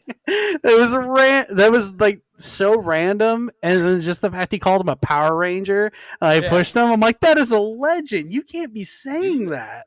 All right, so we transition right from Collision into Battle for the Belts. What is it? Is it 7? 7. We've By had the way, 7 what was of your these. favorite Battle of the Belts? Was it 1 through 6? 1, I guess. No, it's honest question. Honest question. Do you remember any other Battle of the Belts? Rob, I watched the first one. and that was No, it. This is the first time I've ever heard of it. I haven't watched any since. I've heard of it, but this I honestly can't remember. What was it on? Was it ever on? Was it a Dynamite show? No, they've always been after Rampage. Or no, they've been on Saturdays. They even did first they were on. Yeah, they've been on Saturdays.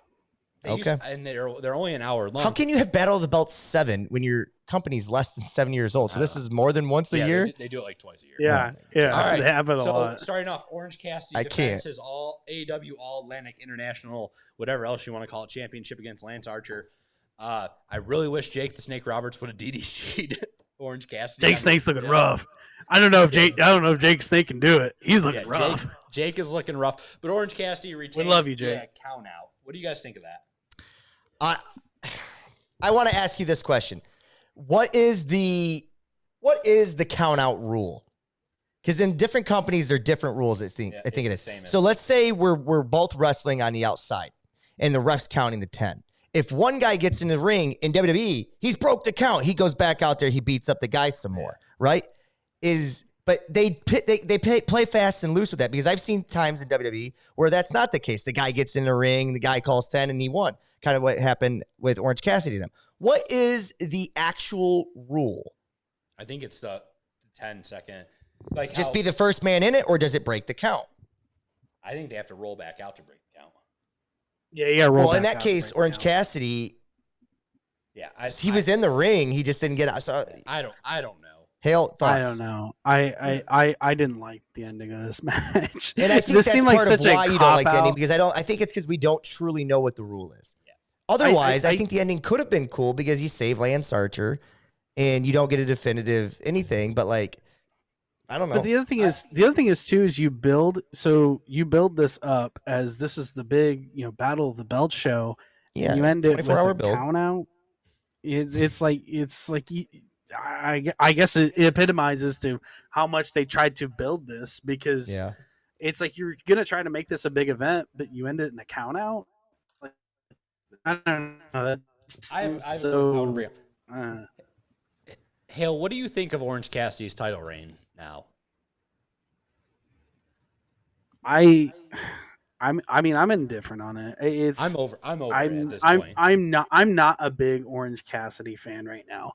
You don't like pockets? It's a little overdone. Everything he does just kind of just overdone. I'm just tired of it, really. I thought Lance Archer would have been a great person to drop the belt too. Yeah. Lance Archer is a credible name. I love Lance Archer. He's immediately going to give the belt like prestige, all that stuff. I think right now he's done with his New Japan stuff as for the moment. Yeah. So this would have been a perfect time to put the belt on him. Jake the Snake, I think, is healthy enough to where he can start traveling again. So it would have been great, but got nothing out of it. So I feel like every match now is let him get beat up. He's getting beat up. They're working. Oh, he's so injured. And then he somehow pulls it out. And it's like, I like Orange Cassidy. I want someone new. Yeah, and that person I want new is Jeff yeah. Facts. All right. Hang on. I want to ask some questions here because this is kind of where I'm at. So we just had Battle of the Belts. Is that the last match? No, keep going. I want to finish this. No, there's two more. There's two more. Second match, women's title, champion Toni Storm versus Taya Valkyrie. We didn't get to see the ending of it because there was a storm, I guess, that knocked out the satellite broadcast, but Toni Storm. So, we don't know what happened. This is my biggest gripe with Taya Valkyrie. With AEW right now, is you bring in Taya Valkyrie and you instantly put her in 3 championship feuds that she's lost all three. And that's a big problem. They're not even really feuds. They're like, oh, we're going to fight next week. And then she loses. It's not even like weeks build to the match. Yeah, she had that one feud with Jade that lasted a while, and then Jade lost the title. She lost. Chris Statlander took it next week. You stole my spot. I'm going to challenge you. And then literally this one, Friday night, Toni Storm comes out. You haven't actually beaten me in the ring. We got a title match, and she loses. It's like, quit putting her in title matches if you're going to have her lose? Hale knows it. I don't know. We're big Taya Valkyrie fans here. Stop. Big Taya Valkyrie fan. That's all. Ran over. All right, let's end this quick rant. All right, Sean Spears. This is making me sad. Making me sad. Sean Spears fights TNT champion Christian and his boy Luchasaurus because Christian Cage still is champion somehow. It was a good match. I guess I'm happy Sean Spears is back wrestling. It was okay, but again, it's one of those things. Sean Spears has been back for a week, 2 maybe, had got one put in. match on Collision, and now you're in a title match in this big, quote unquote, big event that we're having. I mean, he's just been back. I just realized he's trying to bring back the 10 gimmick. He is. So it's like, it's the battle of the belts was like an epitome of like what is wrong with AEW at points, because it's just these nothing feuds for belts that should mean a lot but don't mean a lot. It almost hurt. like that and Rampage hurt, and then you have a show like Collision that was great. Collision was awesome. Collision was one, I think, the best wrestling I've seen this week. But then you have 2 shows around it that were just awful, like just terrible. So yeah, I don't know. All right, Rob, this would be your mystery wrestler. Do you want me to do my NXT or anything else, or do you want to do your mystery? I want to do something prior to yeah, that. something prior. Okay, so listen, throw it on me, big dog. I know I try not to be. I listen to you guys. I want to make sure I give you guys your moment with AEW, and I want to because and anywhere I can break in, I break in. But I want to ask some questions, okay? And specifically, who are the champions? All right, that's what I'm going to ask you. AEW? So no. AEW and Ring of Honor. These are both owned by Tony Khan, and I'm going to ask you a question. Hang on. Right now. We're going to see how you do. I'm going to let you answer the AEW ones, Grant. I'm going to give you the Ring of Honor. Don't look any of these up. Man. I know Oh, man. All right, you know them all? I'm just going to do this for Grant then, okay? I know all of them. Yeah, All right, this is just for Grant. Who is the AEW World Champion? AEW World Champion is Maxwell Jacob Friedman. Okay. Who is the AEW Women's World Champion? Tony Storm. Who is the AEW TNT World Champion? TNT at the moment is technically Luchasaurus, but Christian Cage has it. Fair enough. Who is the AEW International Champion? Orange Cassidy. Who is the AEW TBS Women's Champion? Chris Statlander. Okay. Who is the AEW World Tag Team Champions? FTR. Who is the AEW World Trios Champions? House of Black. Okay. When's the last time they defended their belt? It's been a while. That's all I can say. Okay. When's the last time the AEW TBS World Women's question. Champion defended her belt? Last week. Okay. And finally, when is the last time the AEW World's Tag Team Champions defended this? Okay, last night at the Battle of the Belts, right? Oh, Or on Collision. Okay, Ring of Honor. This is going to be fun. Let's see if I can get it. Who is your Ring of Honor World Champion? Claudio Castagnoli. Who is your Ring of Honor Women's World Champion? Athena. Who is your Ring of Honor Television Champion? Samoa Joe. Who is your Ring of Honor Pure Champion? Shibata. Who is your Ring of Honor World Tag Team Champions? That would be Lucha Bros. And who is your Ring of Honor World Six-Man Tag Team Champions? So is the whole group, I know it's Brian Cage and his guys. So Brian Cage and Gates of Agony.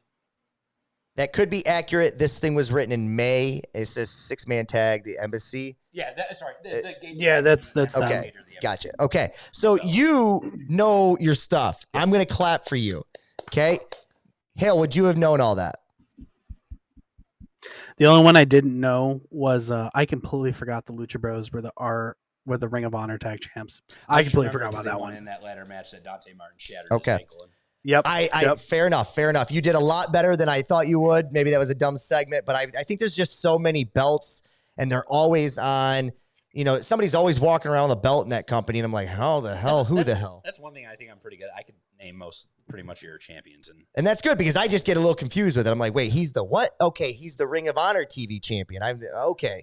All right, fair enough. Good job, though. Good job. Thank you. All right, let's go to NXT 60, and then I'll give you my mystery person of the week. You want to put 60 seconds on the Yeah, clock? give me 1 second. We'll roll here. Put 60 seconds on the clock. 60 seconds on the clock. And you go. All right, so NXT, good week. Braun Breaker versus Ilya Dragunov for the #1 contender for Carmelo Hayes' NXT Championship. Great match. They just beat the crap out of 50 each other, seconds. as always. I always love to see Breaker spear someone out of the air. Dragunov wins. Breaker's going up. That's a good send-off. I'm going to skip my next one because I want to do it last. Judgment Day runs NXT. Carmelo Hayes and Trick Williams versus Balor and Priest. Judgment Day wins, stands tall. Last one, we have the Don. The Don Is getting set free because Stax beats Mark Coffey, and he wasn't the snitch. He was loyal to the family. 15 seconds. And now the Don and Stacks get a tag team shot against Gallus. That's all I got to say. It was a good week. I enjoyed that. I watched the highlights. I didn't watch it live. 5, 4, 4, 3, 3. Bullet Club full life. Nice. And There was a lot more that happened. Those were just the big 3 I wanted to talk about. the big deal here is do we like the main roster guys coming down and helping these guys get their rub and the push? Yeah. I love it. Yeah. Okay. Cool. And now you got, like I said last week, Baron Corbin is now a full member of NXT. Yep. I think Mustafa Ali is a full member. Dana Brooks a full member. So you're getting these guys who can go know the WWE style, and we can push them up. Hopefully, maybe that means when these younger guys get to the main roster, they're not going to be lost. And I'd be honest with you, I would just be using Dana Brooks as enhancement talent on the NXT roster. I would be using Mustafa Ali more than likely. I don't want to give up on him, but like he's enhancement until something is pitched that's better. Hey, I'm excited to see what they do with Braun Breaker on the main roster. Here it is, boys. This week's mystery person of the week. So always week. I'm up 1-0 on Hale. I just want to shed some love a little bit every week on somebody. And this week we're going to shed, and this one is going to be easy, but maybe a little obscure. We'll see. Rob, you don't have to worry about if I'm reading. I can't see. I know. I just want to make sure because you never know what I'm writing. Here we go. Ladies and gentlemen, 3. You get 3 clues. Last week was Billy Gunn, just so you know. It was Billy Gunn was our first one. We wanted to shed some love on him because he's touched 5 decades. This week, first clue, I'll get ready to. Hale, you'll go first since you're down 1-0. All right? Sounds good. This person has wrestled with every major organization that exists, and at one time was part of Adam Rose's Rosebuds. Very, very vague to start. Oh. Ding, ding, ding, ding. Hale, you are up first. Oh, I'm gonna go.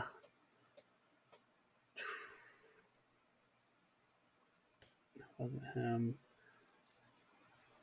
Ruby Soho. Ooh, interesting. It is not Ruby Soho. I figured no. This one's going to be because he was technically the bunny on there. I'm going Sami Zayn.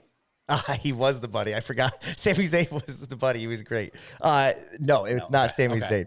Not Sami Zayn. Here we go. Clue number 2. Now, all things fair, Grant takes this round first, right? We go back and forth, or does Hale get every round? I think I thought I went first every time. Okay, so Hale goes first every time. Here we go. Clue number 2. And this is a big one that probably gives it away. So I'm going to go down. Was a part of revamping the women's division in 2015, helping be a part of the first women's match in nearly a decade in the Ring of Honor. Was a part of the first women's match in 2015 that helps revitalize the women's division.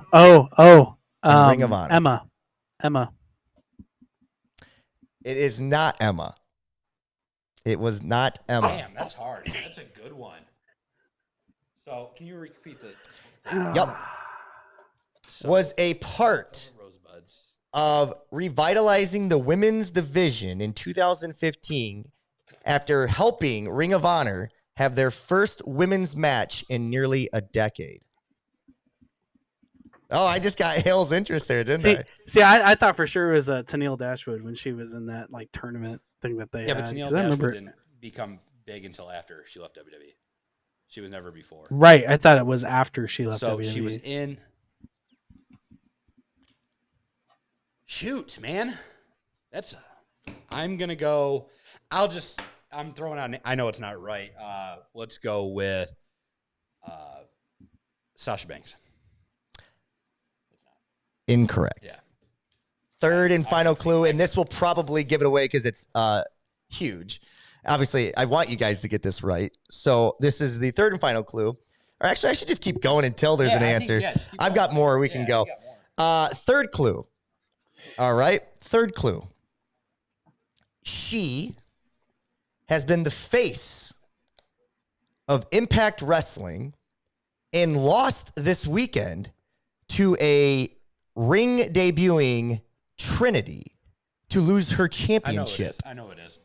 Deanna Hale, do you Purrazzo. want to give the name of who our mystery person of the week is? Deanna Purrazzo. Oh, and that is absolutely correct. Ding, ding, ding. Circle gets the square. I don't like that. I think we should just. That was a good one. That was a good one. Well, he's on a delay and you're in person, so I know. Deanna Purrazzo. Now that we know who it is, I think it's really kind of cool how this girl was in quote unquote a scandal 3-4 years ago. Was left. She was a bully. Was claimed in the backstage. Remember all that stuff that went down. But she's kind of like been put in an opportunity. Was put in a place to kind of shine. She's been hired, done some stuff in AEW. She's wrestled for Ring of Honor, Impact. She's somebody who I think is a credible wrestler. And if ever did make the jump to WWE, I think she could come in and kind of shake up some waves a little bit.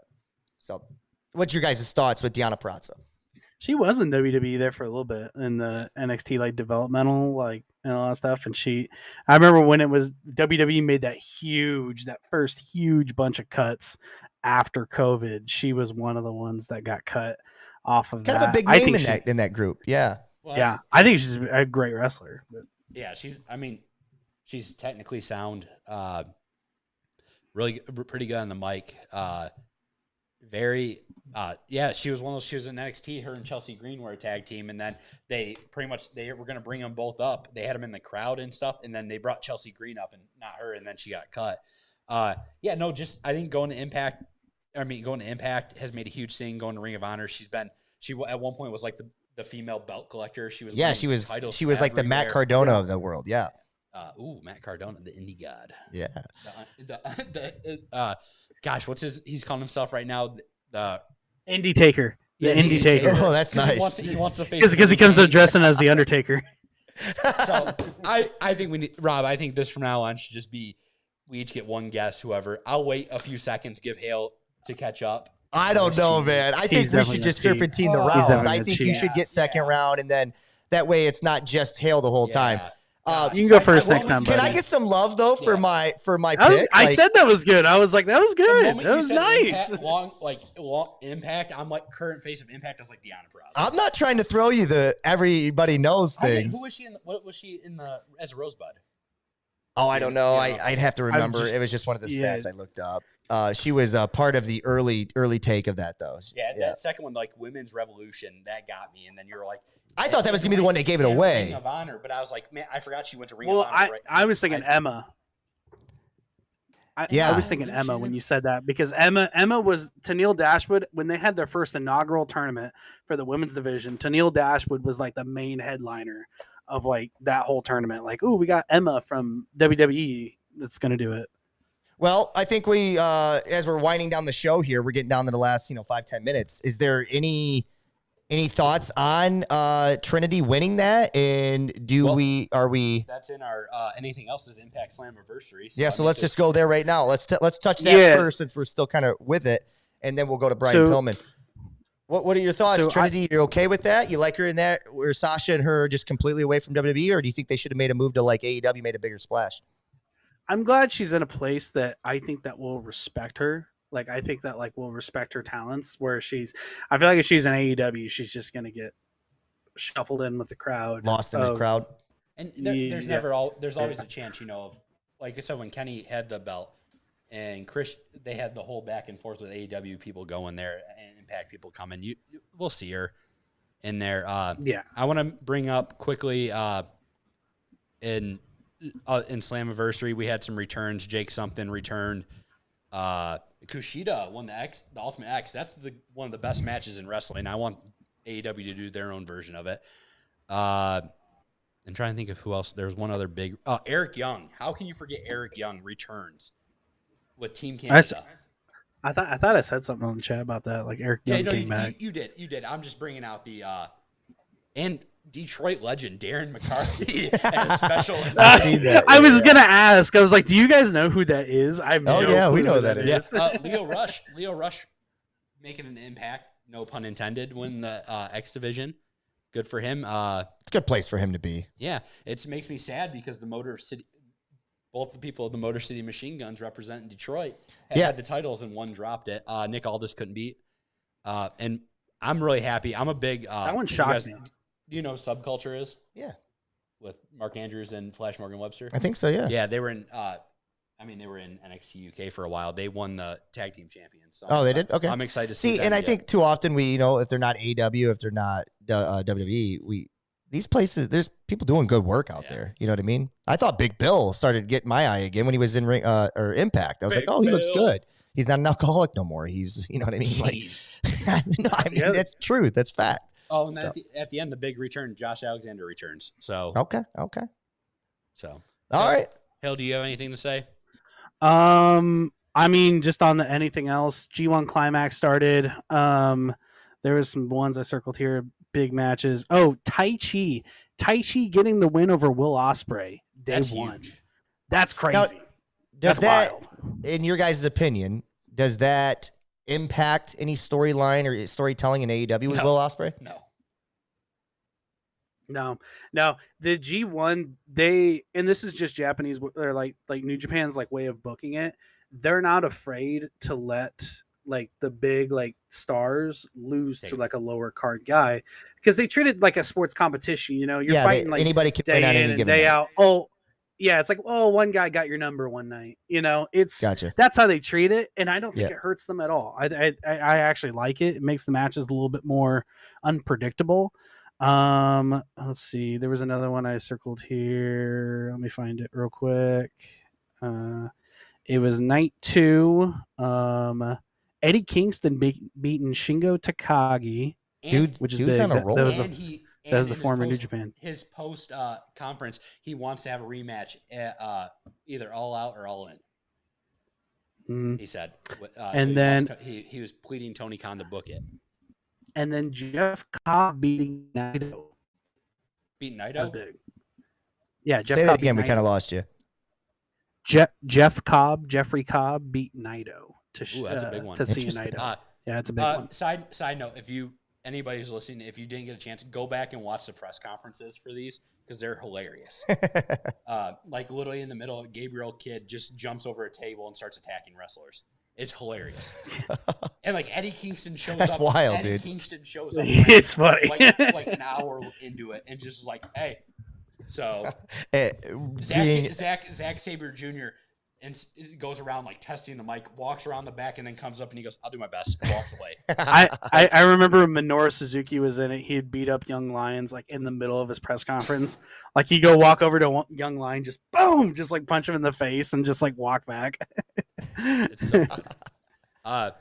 And then Hale, I know you want to talk about Brian Pillman Jr. So yeah, well, this is something I was really bummed about because I thought Brian Pillman was a guy that AEW could like latch onto and be like promote this guy as a future star because I think he has that potential.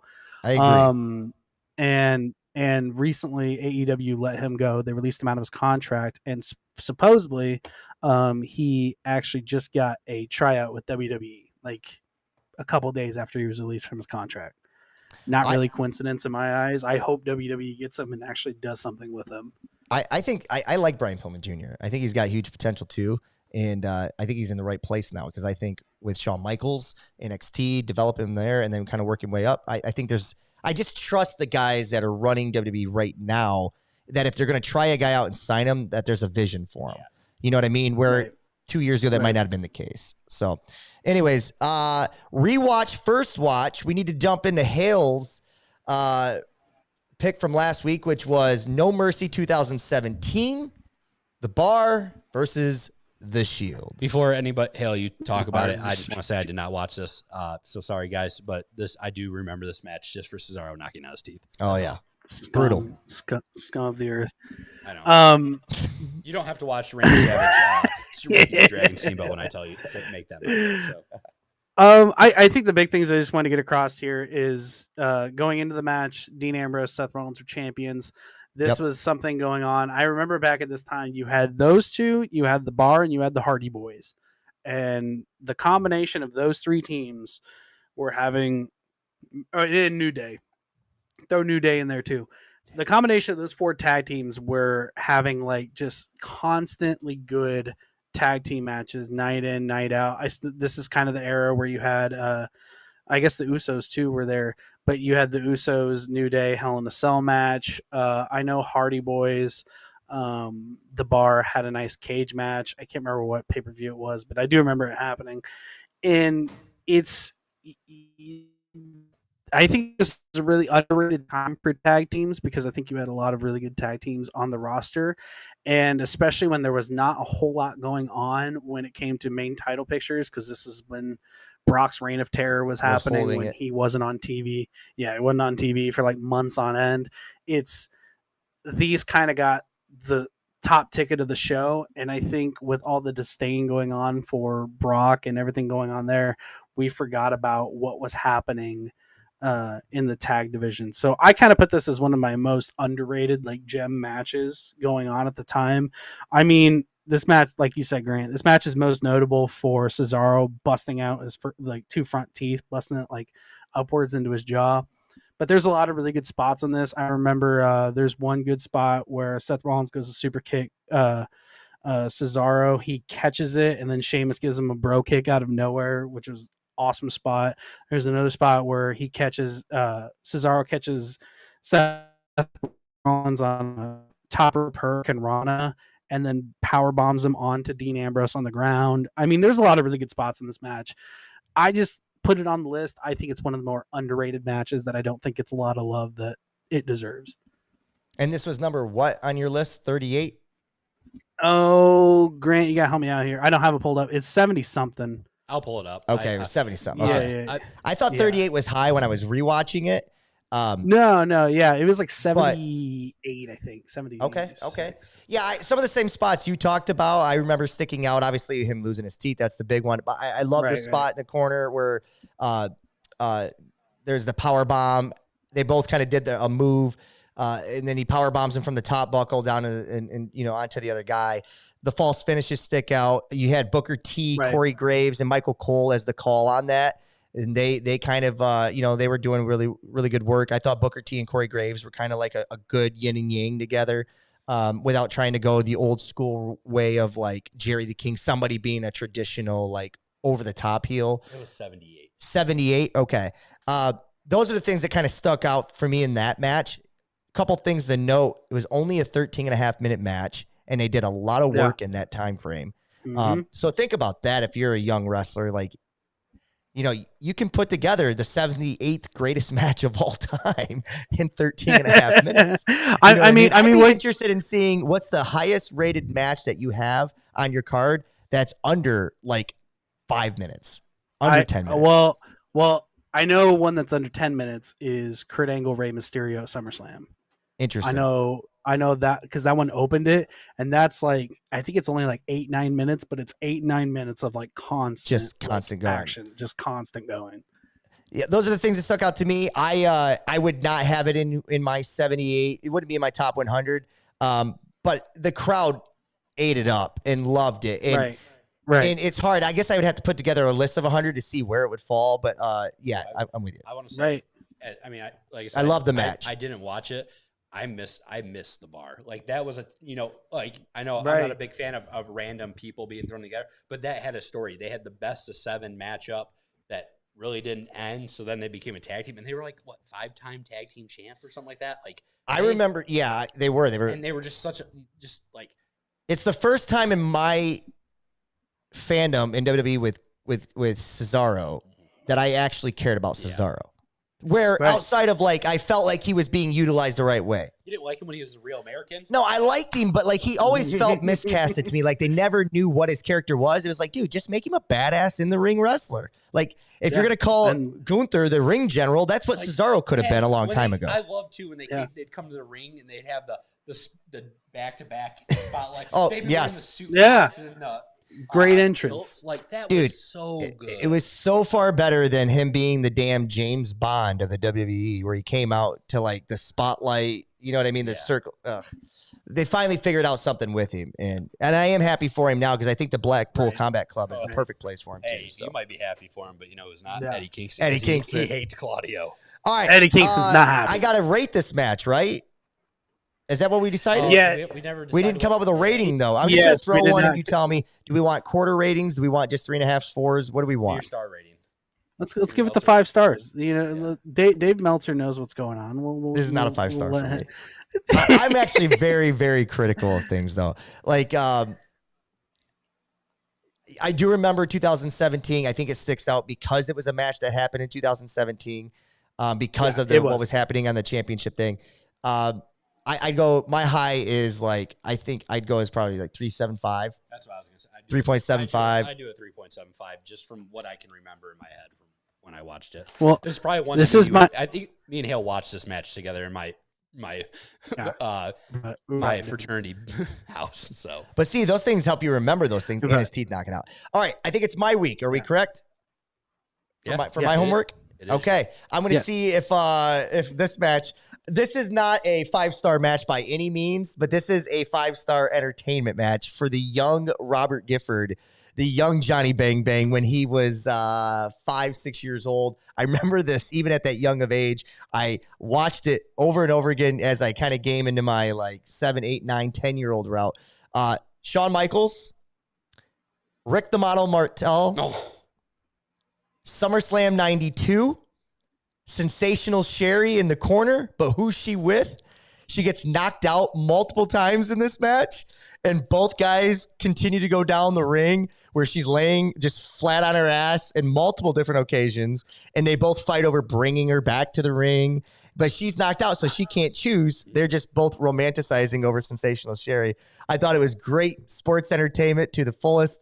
And both guys, I thought Rick the Model Martel is an underrated guy that never got as much as he should have in WWE, but I really enjoyed his work. So have you seen this? I have not seen this match. So Hale, I have not. No. yes, No. watch it. and I like Rick the Model Martel. Watch so this I'm match. excited. SummerSlam 92. Is this when he has the perfume?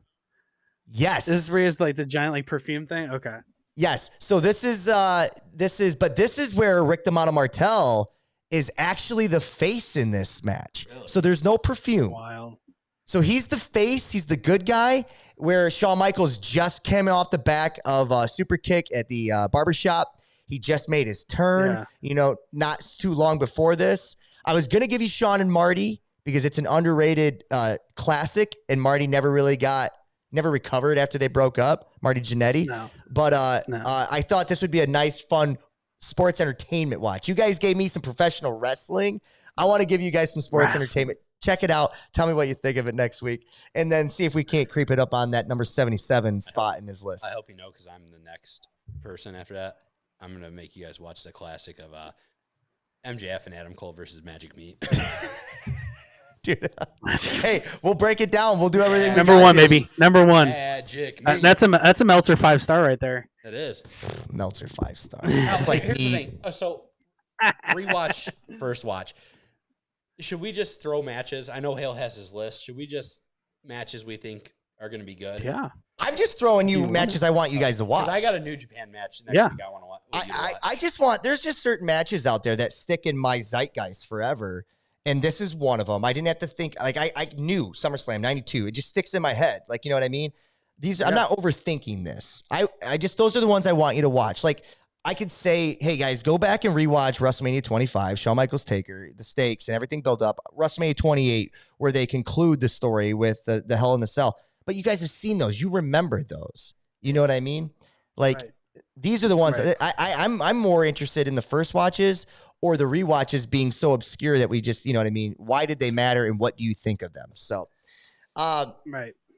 we are coming to you live this Thursday, 9:30. I'm going to hold off on telling them what we're going to try to do because I think we should do it in 2 weeks. Okay. I think we should figure out exactly what we want it to be and why we're doing it and then do that. And we'll breaking news of what the big thing we're going to do is, and maybe we can get a fan engagement of their list too, to go along with ours. Hale, final words, Grant, final words, and then we'll get out of here. My final words are, being trapped at a soap store for an hour while there is a massive thunderstorm going on isn't necessarily always the bad thing. That's it for me. Thank you, everybody. Did a meet cute happen? Something happened in that soap store. No, the world will never know. We don't know. It's a mystery. Hey, lube was already present, though. I know that. Hey, yo. My thing is, have fun, be good. Don't just enjoy wrestling. That's all I can say. As always, enjoy wrestling. Be kind to your friends and family. Unless and it's Hale. be happy. You can be mean to him all you want. I don't care. Johnny, JBB Wrestling, it's up. Instagram, it is officially up. I'm going to give you guys the passwords and stuff like that when we get off here. And then go follow starting tomorrow. TikTok will be up as well at JBB Wrestling. We will see you guys. Get ready for the next. We're going to have some chop bets coming soon. So 4 days. Yeah, the Thursday show is going to be a little off the rails, ridiculous, unless it's like the show before a pay-per-view or something. We might be able to. Hale might be eating soap. Who knows? So So, see you down the road.